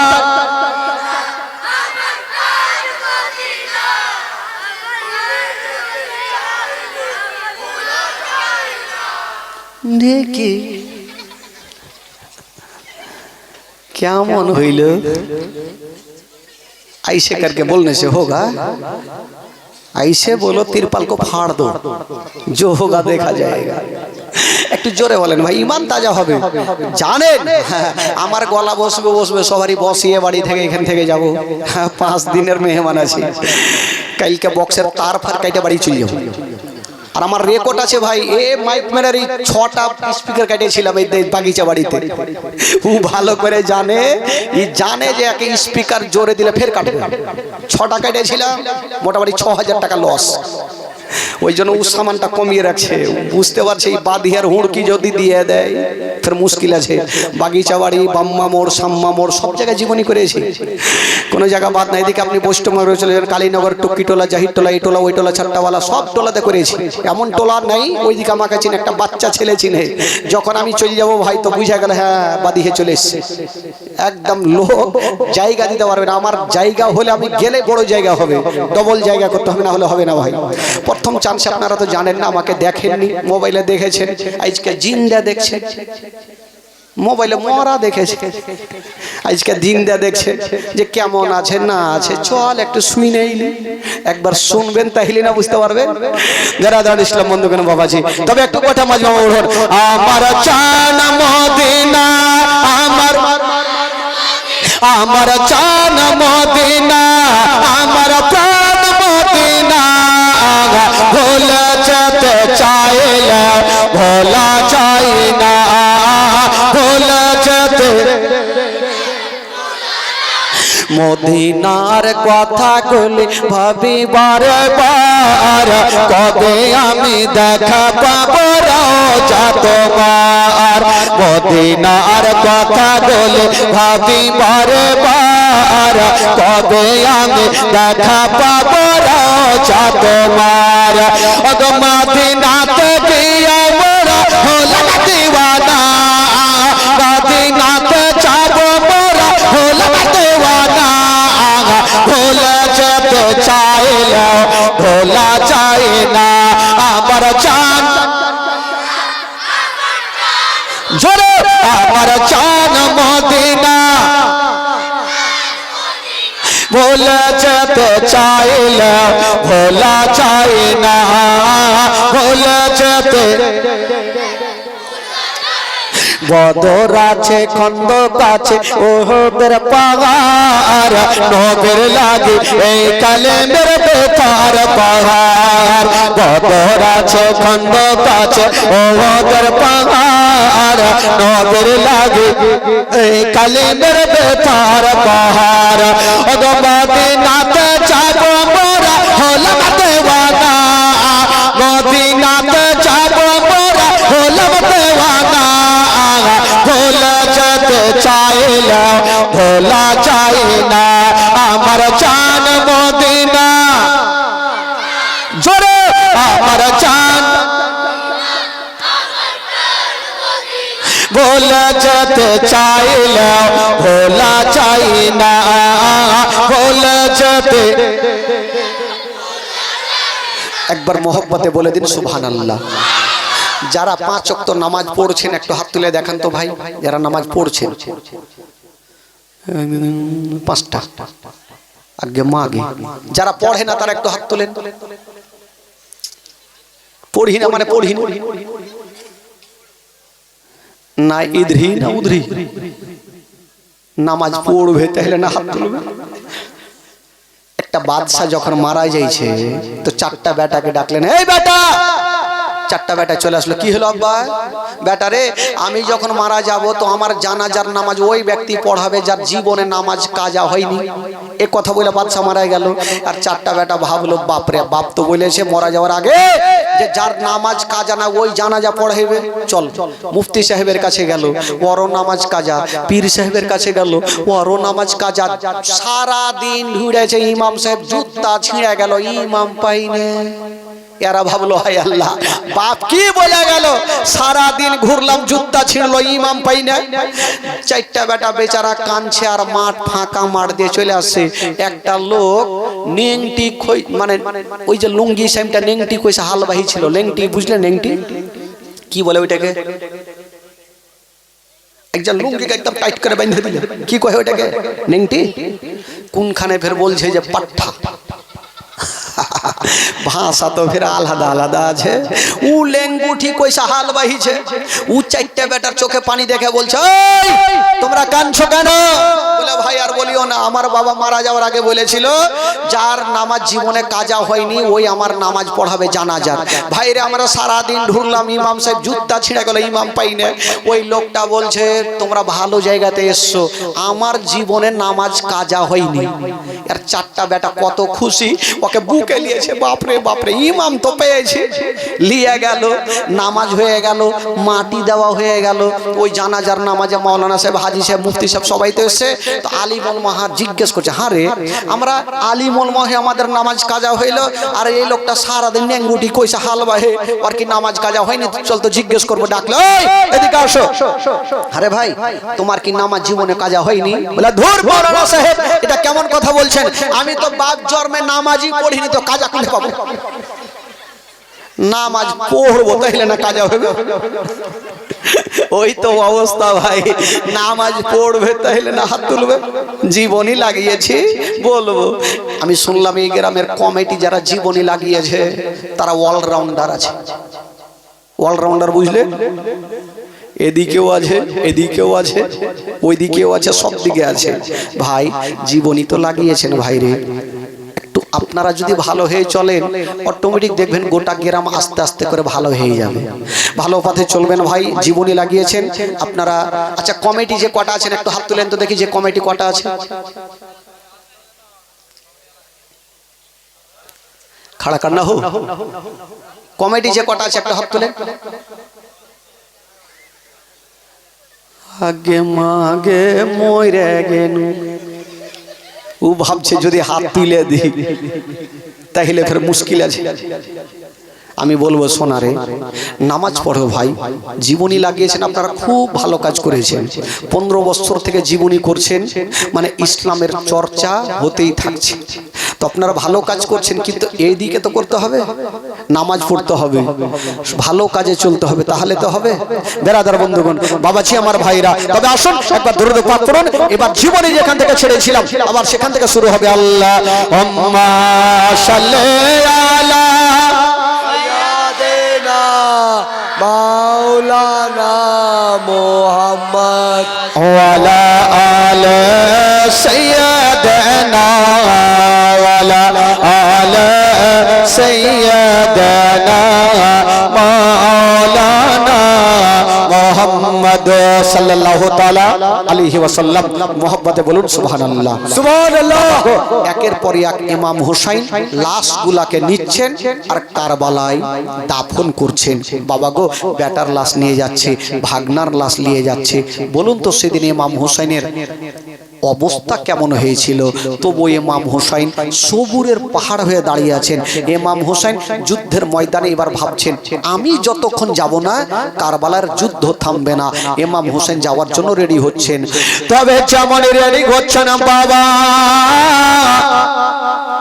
উনারই একটা ভাতিজা ইমাম হাসানের বেটা আবুল কাসিম এসে দাঁড়িয়ে গেল না। চাচা গো, চাচা আপনি কোথায় যাবেন? চাচা বলছেন ভাতিজা ভাতিজারে আমি যাব সেই যুদ্ধের ময়দানে। বলেছিলেন চাচা গো, চাচা গো আমি থাকতে আপনাকে যেতে দিব না চাচা, আমাকে খুশি মনে বিদায় দেন গো চাচা, আমি যাব সেই যুদ্ধের ময়দানে। ইমাম হোসেন বলছেন না ভাতিজা, আমি যাকে পাঠালাম যুদ্ধের ময়দান থেকে ঘুরে আসলো না বাবা, আমি আর কাউকে পাঠাবো না, আমি যাব। আবুল কাসিম বলছেন চাচা গো এটা কথা বলছেন, আমার আব্বা আপনাকে কি বলে গেছিল? বেটা রে, তোমার চাচা বিপদে যদি পড়ে বেটা, তুমি সে বিপদে আগে থাকিও বেটা।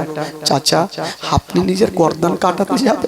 চাচা গো আমাকে হুকুম দেন চাচা, আমি যাব, আমি যুদ্ধ করব, আমি সাকিনার জন্য পানি নিয়ে আসবো, উম্মে কুলসুমের জন্য পানি নিয়ে আসবো চাচা, আমাকে হুকুম দেন।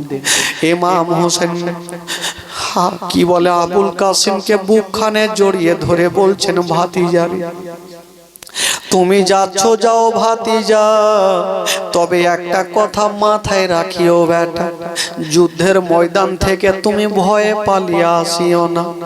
আবুল কাসিম বলছেন চাচা গো আমি কথা দিলাম চাচা, যুদ্ধের ময়দান থেকে আমি পালিয়ে আসবি না চাচা। বলুন তো 10ই মুহররমের দিনে কতটা কষ্ট করেছিল বাবা, এই জন্য তো কবি লিখেছেন বাবা ও 10 মুহররম দিনে জুমারি ওয়াক্তে কারবালাতে ভেসে গেল হুসাইনের রক্তে। জোরে বলুন ও 10 মুহররম দিনে জুমারি ওয়াক্তে কারবালাতে ভেসে গেল হুসাইনের রক্তে। আজ সেদিন মোদের জগৎকে কাঁদাই রে, ইসলামের জন্য হলেন হোসাইন শহীদ কারবালায় রে, ইসলামের জন্য হলেন হোসাইন শহীদ কারবালায় রে, ইসলামের জন্য হলেন হোসাইন শহীদ কারবালায় রে।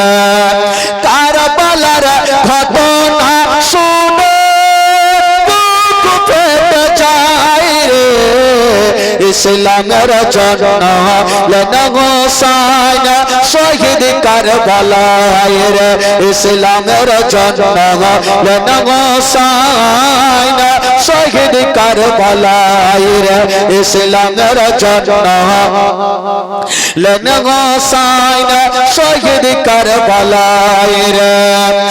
আলী আকবর এসে বলে ইমাম হোসাইনকে কারবালাতে যাব আব্বা হুকুম দিতে হবে। সুবহানাল্লাহ সুবহানাল্লাহ জোরে বলুন সুবহানাল্লাহ আলী আকবর এসে বলে ইমাম হোসাইনকে কারবালাতে যাব আব্বা হুকুম দিতে হবে। হোসাইন বলে যেও না বাবা ফিরে আসবে না রে, ইসলামের জন্য হলেন হোসাইন শহীদ কারবালায় রে, ইসলামের জন্য হলেন হোসাইন শহীদ কারবালায় রে, ইসলামের জন্য হলেন হোসাইন শহীদ কারবালায় রে। জোরে বলুন সুবহানাল্লাহ। তবে ভাই আলী ইমাম আবুল কাসিম এত শক্তিশালী, সেটা কে? সেটা হলো ইমাম হাসানের বেটা, ইমাম হাসানের বেটা আবুল কাসিম এত শক্তিশালী। 10টা লোক যদি সামনে পড়ে যেত আবুল কাসিমের মোকাবিলায় টিকতে পারতো না। জোরে বলুন সুবহানাল্লাহ সুবহানাল্লাহ সুবহানাল্লাহ। আবুল কাসিম বলছেন চাচা গো আমি চললাম চাচা, তবে চাচা গো আমি একটাকেও জিন্দা রাখবো না। আবুল কাসিম হাতে তরবারি খানা নিয়ে বাবা গো দুলদুলের উপরে চেপে গেল।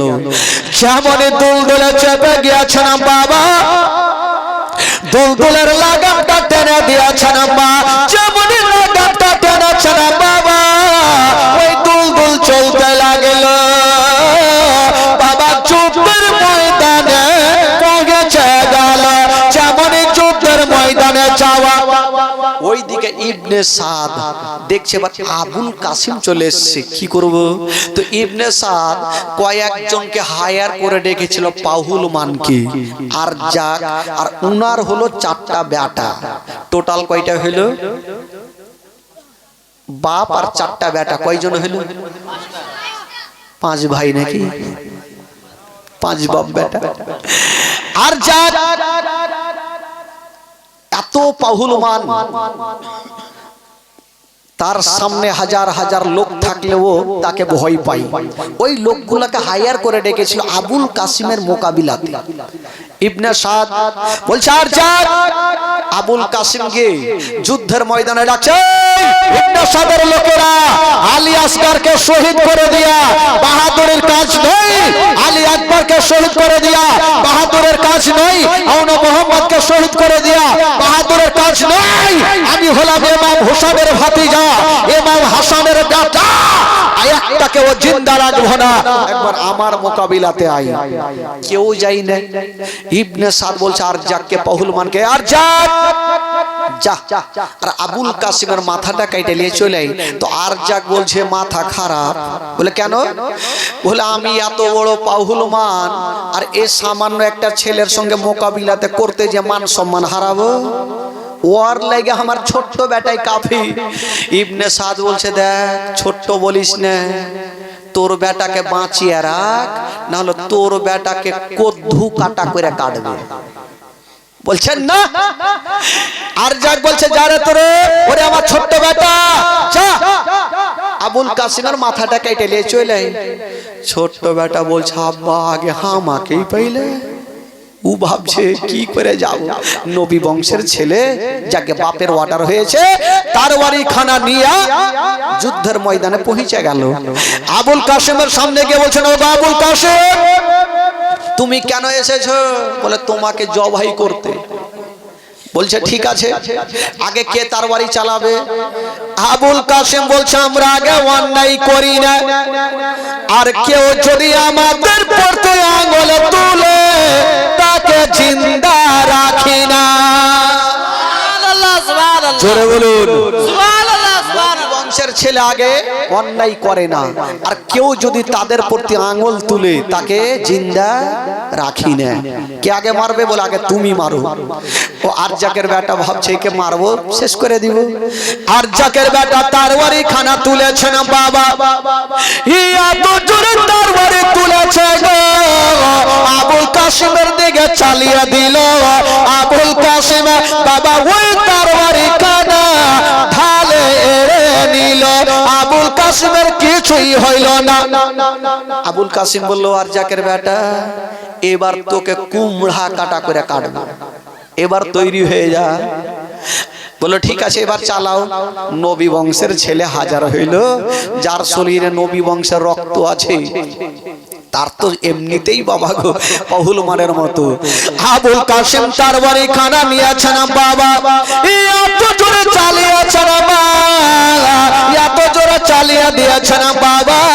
আর জাকের বেটা ঢাল হারিয়েছেন বাবা, আর ওই ঢালকে 2 খণ্ড করে বাবা গর্দানে পড়ে গেছে, আর 2 খণ্ড হয়ে জাহান্নামে চলে গেছে। নারে তাকবীর, নারে রিসালাত, রাসূলুল্লাহ কারবালা ময়দান জিন্দাবাদ। ইমামে হোসেন জিন্দাবাদ। কয়টা ছিল ভাই পাহুলমান? কটা ছিল? জোরে বলুন কটা ছিল? 5টা। মানে বাপকে নিয়ে 5টা। কয়টা কদ্দু কাটা হইল? থাকলো কয়টা? এবার ইবনে সাদ বলছে আর যাক আমি তোমাকে বলেছিলাম বেটাকে বাঁচিয়ে রাখো, দেখো তোমার বেটা কদ্দু কাটা হইল, এবার তুমি যাও 3টা বেটাকে বাঁচিয়ে রাখো। বলেন না, যা তোর আমার 3 নম্বর বেটা, যা তোর ভাইয়ের বদলা নিয়ে আয়। ও দেখছে বাপের অর্ডার হয়েছে আমাকেও যেতে হবে। ও বাবা চলে গেছেন যুদ্ধের ময়দানে, যেমন যেতে নাই বাবা যুদ্ধ শুরু হয়ে গেল। আর যেমন যুদ্ধ শুরু হয়েছে আবুল কাসিম এত জোরে তরবারি চালিয়ে দিয়েছে না, ওই আরজাকের বেটাকে দুই খণ্ড করে জমিনে ফেলে দিল। জিন্দাবাদ। কয়টা গেল? দুটা। থাকলো কয়টা? তিনটা। এবার ইবনে সাদ বলছে আর যা, তোর দুটা বেটা চলে গেছে, তোর দুটা বেটাকে রাখ আর তুই যা। বলছেন না এখনো দুটা বেটা বাইসা আছে, যা তোর আমার 2 নম্বর বেটা, যা তোর ভাইয়ের বদলা লিয়ে আয়। ওই বেটা বলছে আমি যাব না। ও দেখছে বাপরে আমিও যদি যাই আমিও কদ্দু কাটা হবো, কিন্তু ফুইটা তোর বলতে পারছে না, যা তোর ভাইয়ের বদলা লিয়ে আয়। উনিও চলে গেছে। যা বলছে আবুল কাসিম এবার তুমি মরার জন্য তৈরি হয়ে যাও। আবুল কাসিম বলছে তোকে মারবো না, তুই আগে তুই ভাইয়ের কাছে তুই শুইতে যা। তোকে মারবো না, তুই আগে শুইতে যা, না হলে বাঁচবি না।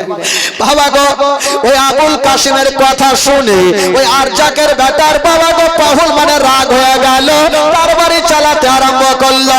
যুদ্ধ শুরু হয়ে গেল। আর যেমন যুদ্ধ শুরু হলো গো আরজাকের বেটারা গর্দানে মেরেছেন বাবা, দুই খণ্ড হয়ে জাহান্নামে চলে গেছে। বলুন তো বাবা গো 5 জন থেকে 3টা মাইনাস থাকলো কয়টা? 2টা। এবার ইবনে সাদ বলল আর যাক এবার তোর একটাই পুঁজি, ওইটাকে বাঁচিয়ে রাখ, এবার তুই যা। বলেন না মান সম্মান থাকবে। যারে বেটা তোর 4টা ভাইয়ের বদলায় লিয়ে 3টা ভাইয়ের ই বাবা গেল আর উনাকেও জাহান্নামে পৌঁছে দিল। থাকলো কয়টা?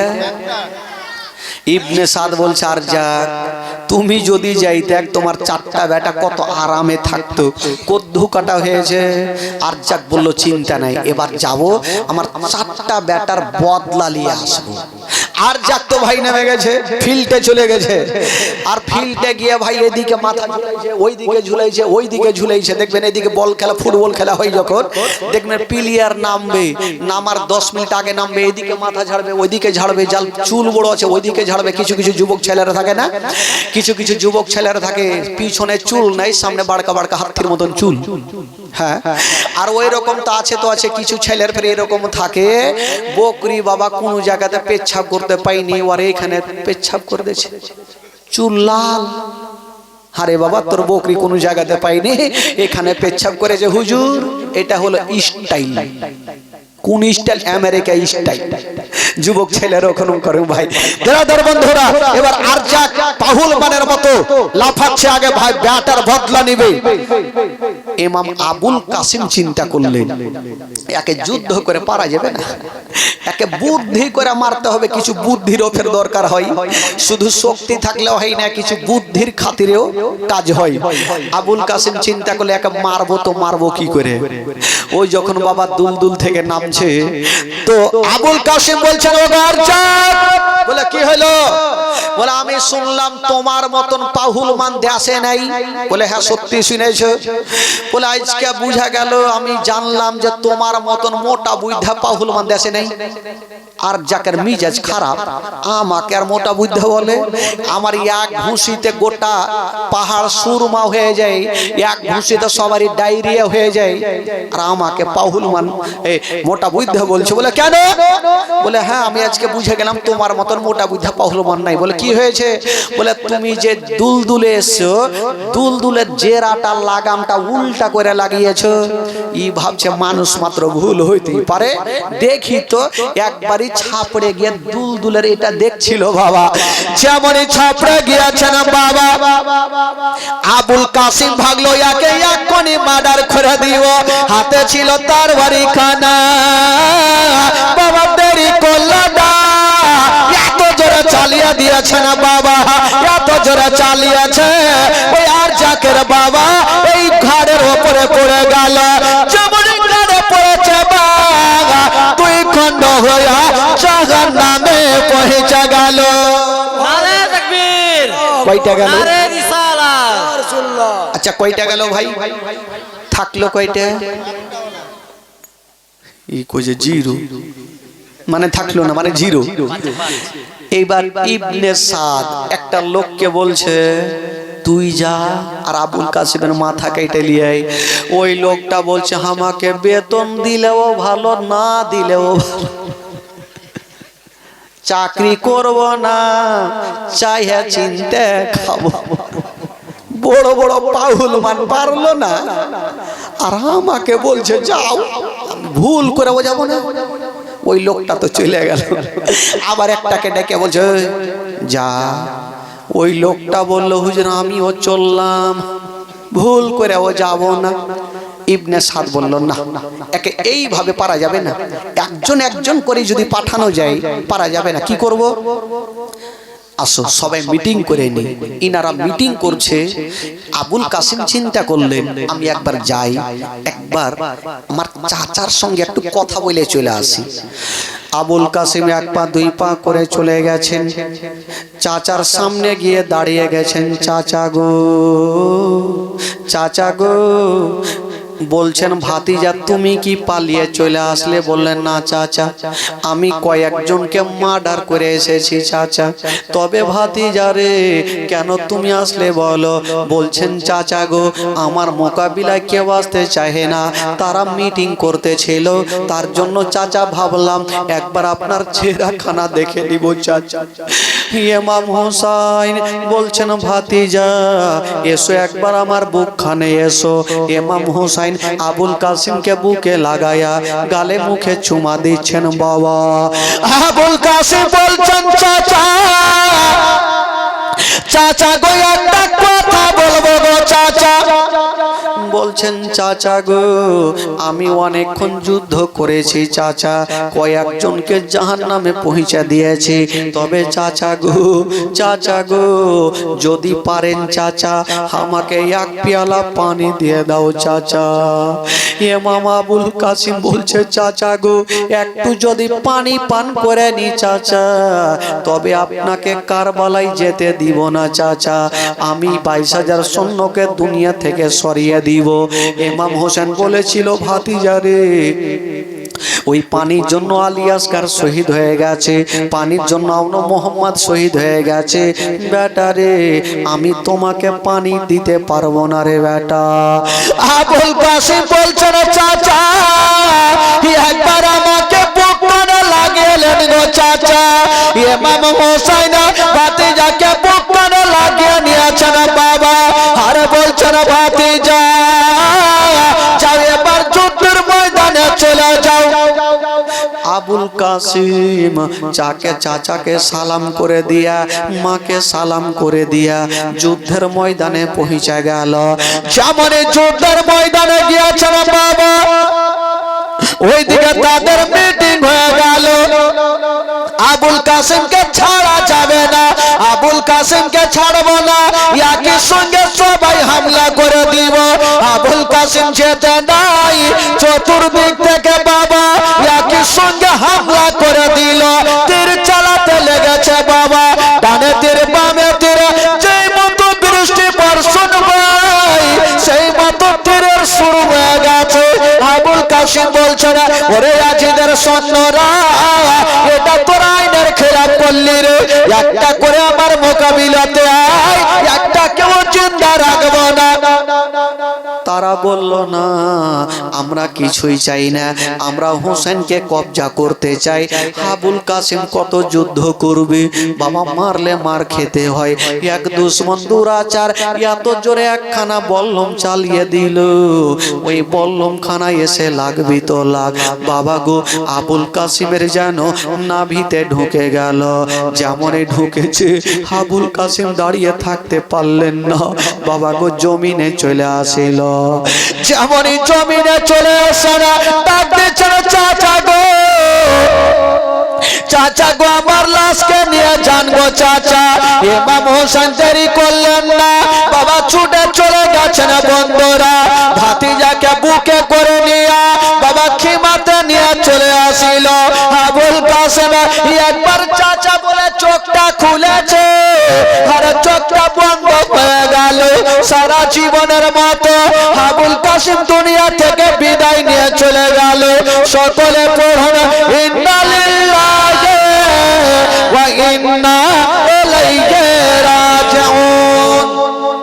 কাসিম দুনিয়া থেকে বিদায় নিলেন। ইমাম হোসাইন বেটা আবুল কাসিমকে নিয়ে ঘাড়ে করে নিয়ে কারবালায় আবার কবর তৈরি করলেন। লাইন ধরে সবাইকে দাফন করছেন। বাবা গো, আবুল কাসিমকে দাফন করা হইল। বেরাদার বন্ধুগণ, বাবাজি আমার ভাইরা, এবার ইমাম হোসেন দেখছেন যে না, আমার একের পর এক সবাই তো চলে যাচ্ছে, আমি আর কাউকে পাঠাবো না, এবার আমি যাব যুদ্ধের ময়দানে। বাবা গো, ইমাম হোসেন যুদ্ধের ময়দানে যাওয়ার জন্য এবার রেডি হচ্ছেন। ভাই বেরাদার বন্ধুগণ, রাত্রি 12টা বেজে গেল, হায়াত বাকি, মুলাকাত বাকি। আবার কালকে শেষ রাত্রি, শেষ দোয়া, শেষ ফাতেহা অবশ্যই হবে। তবে সকলে দাঁড়িয়ে যান আর সালাত ও সালাম পড়ুন, আর একটু আগিয়ে গিয়ে চলে আসেন। ইয়া নবী সালাম আলাইকা, ইয়া রাসূল সালাম। আগে আসেন, আগে আসেন।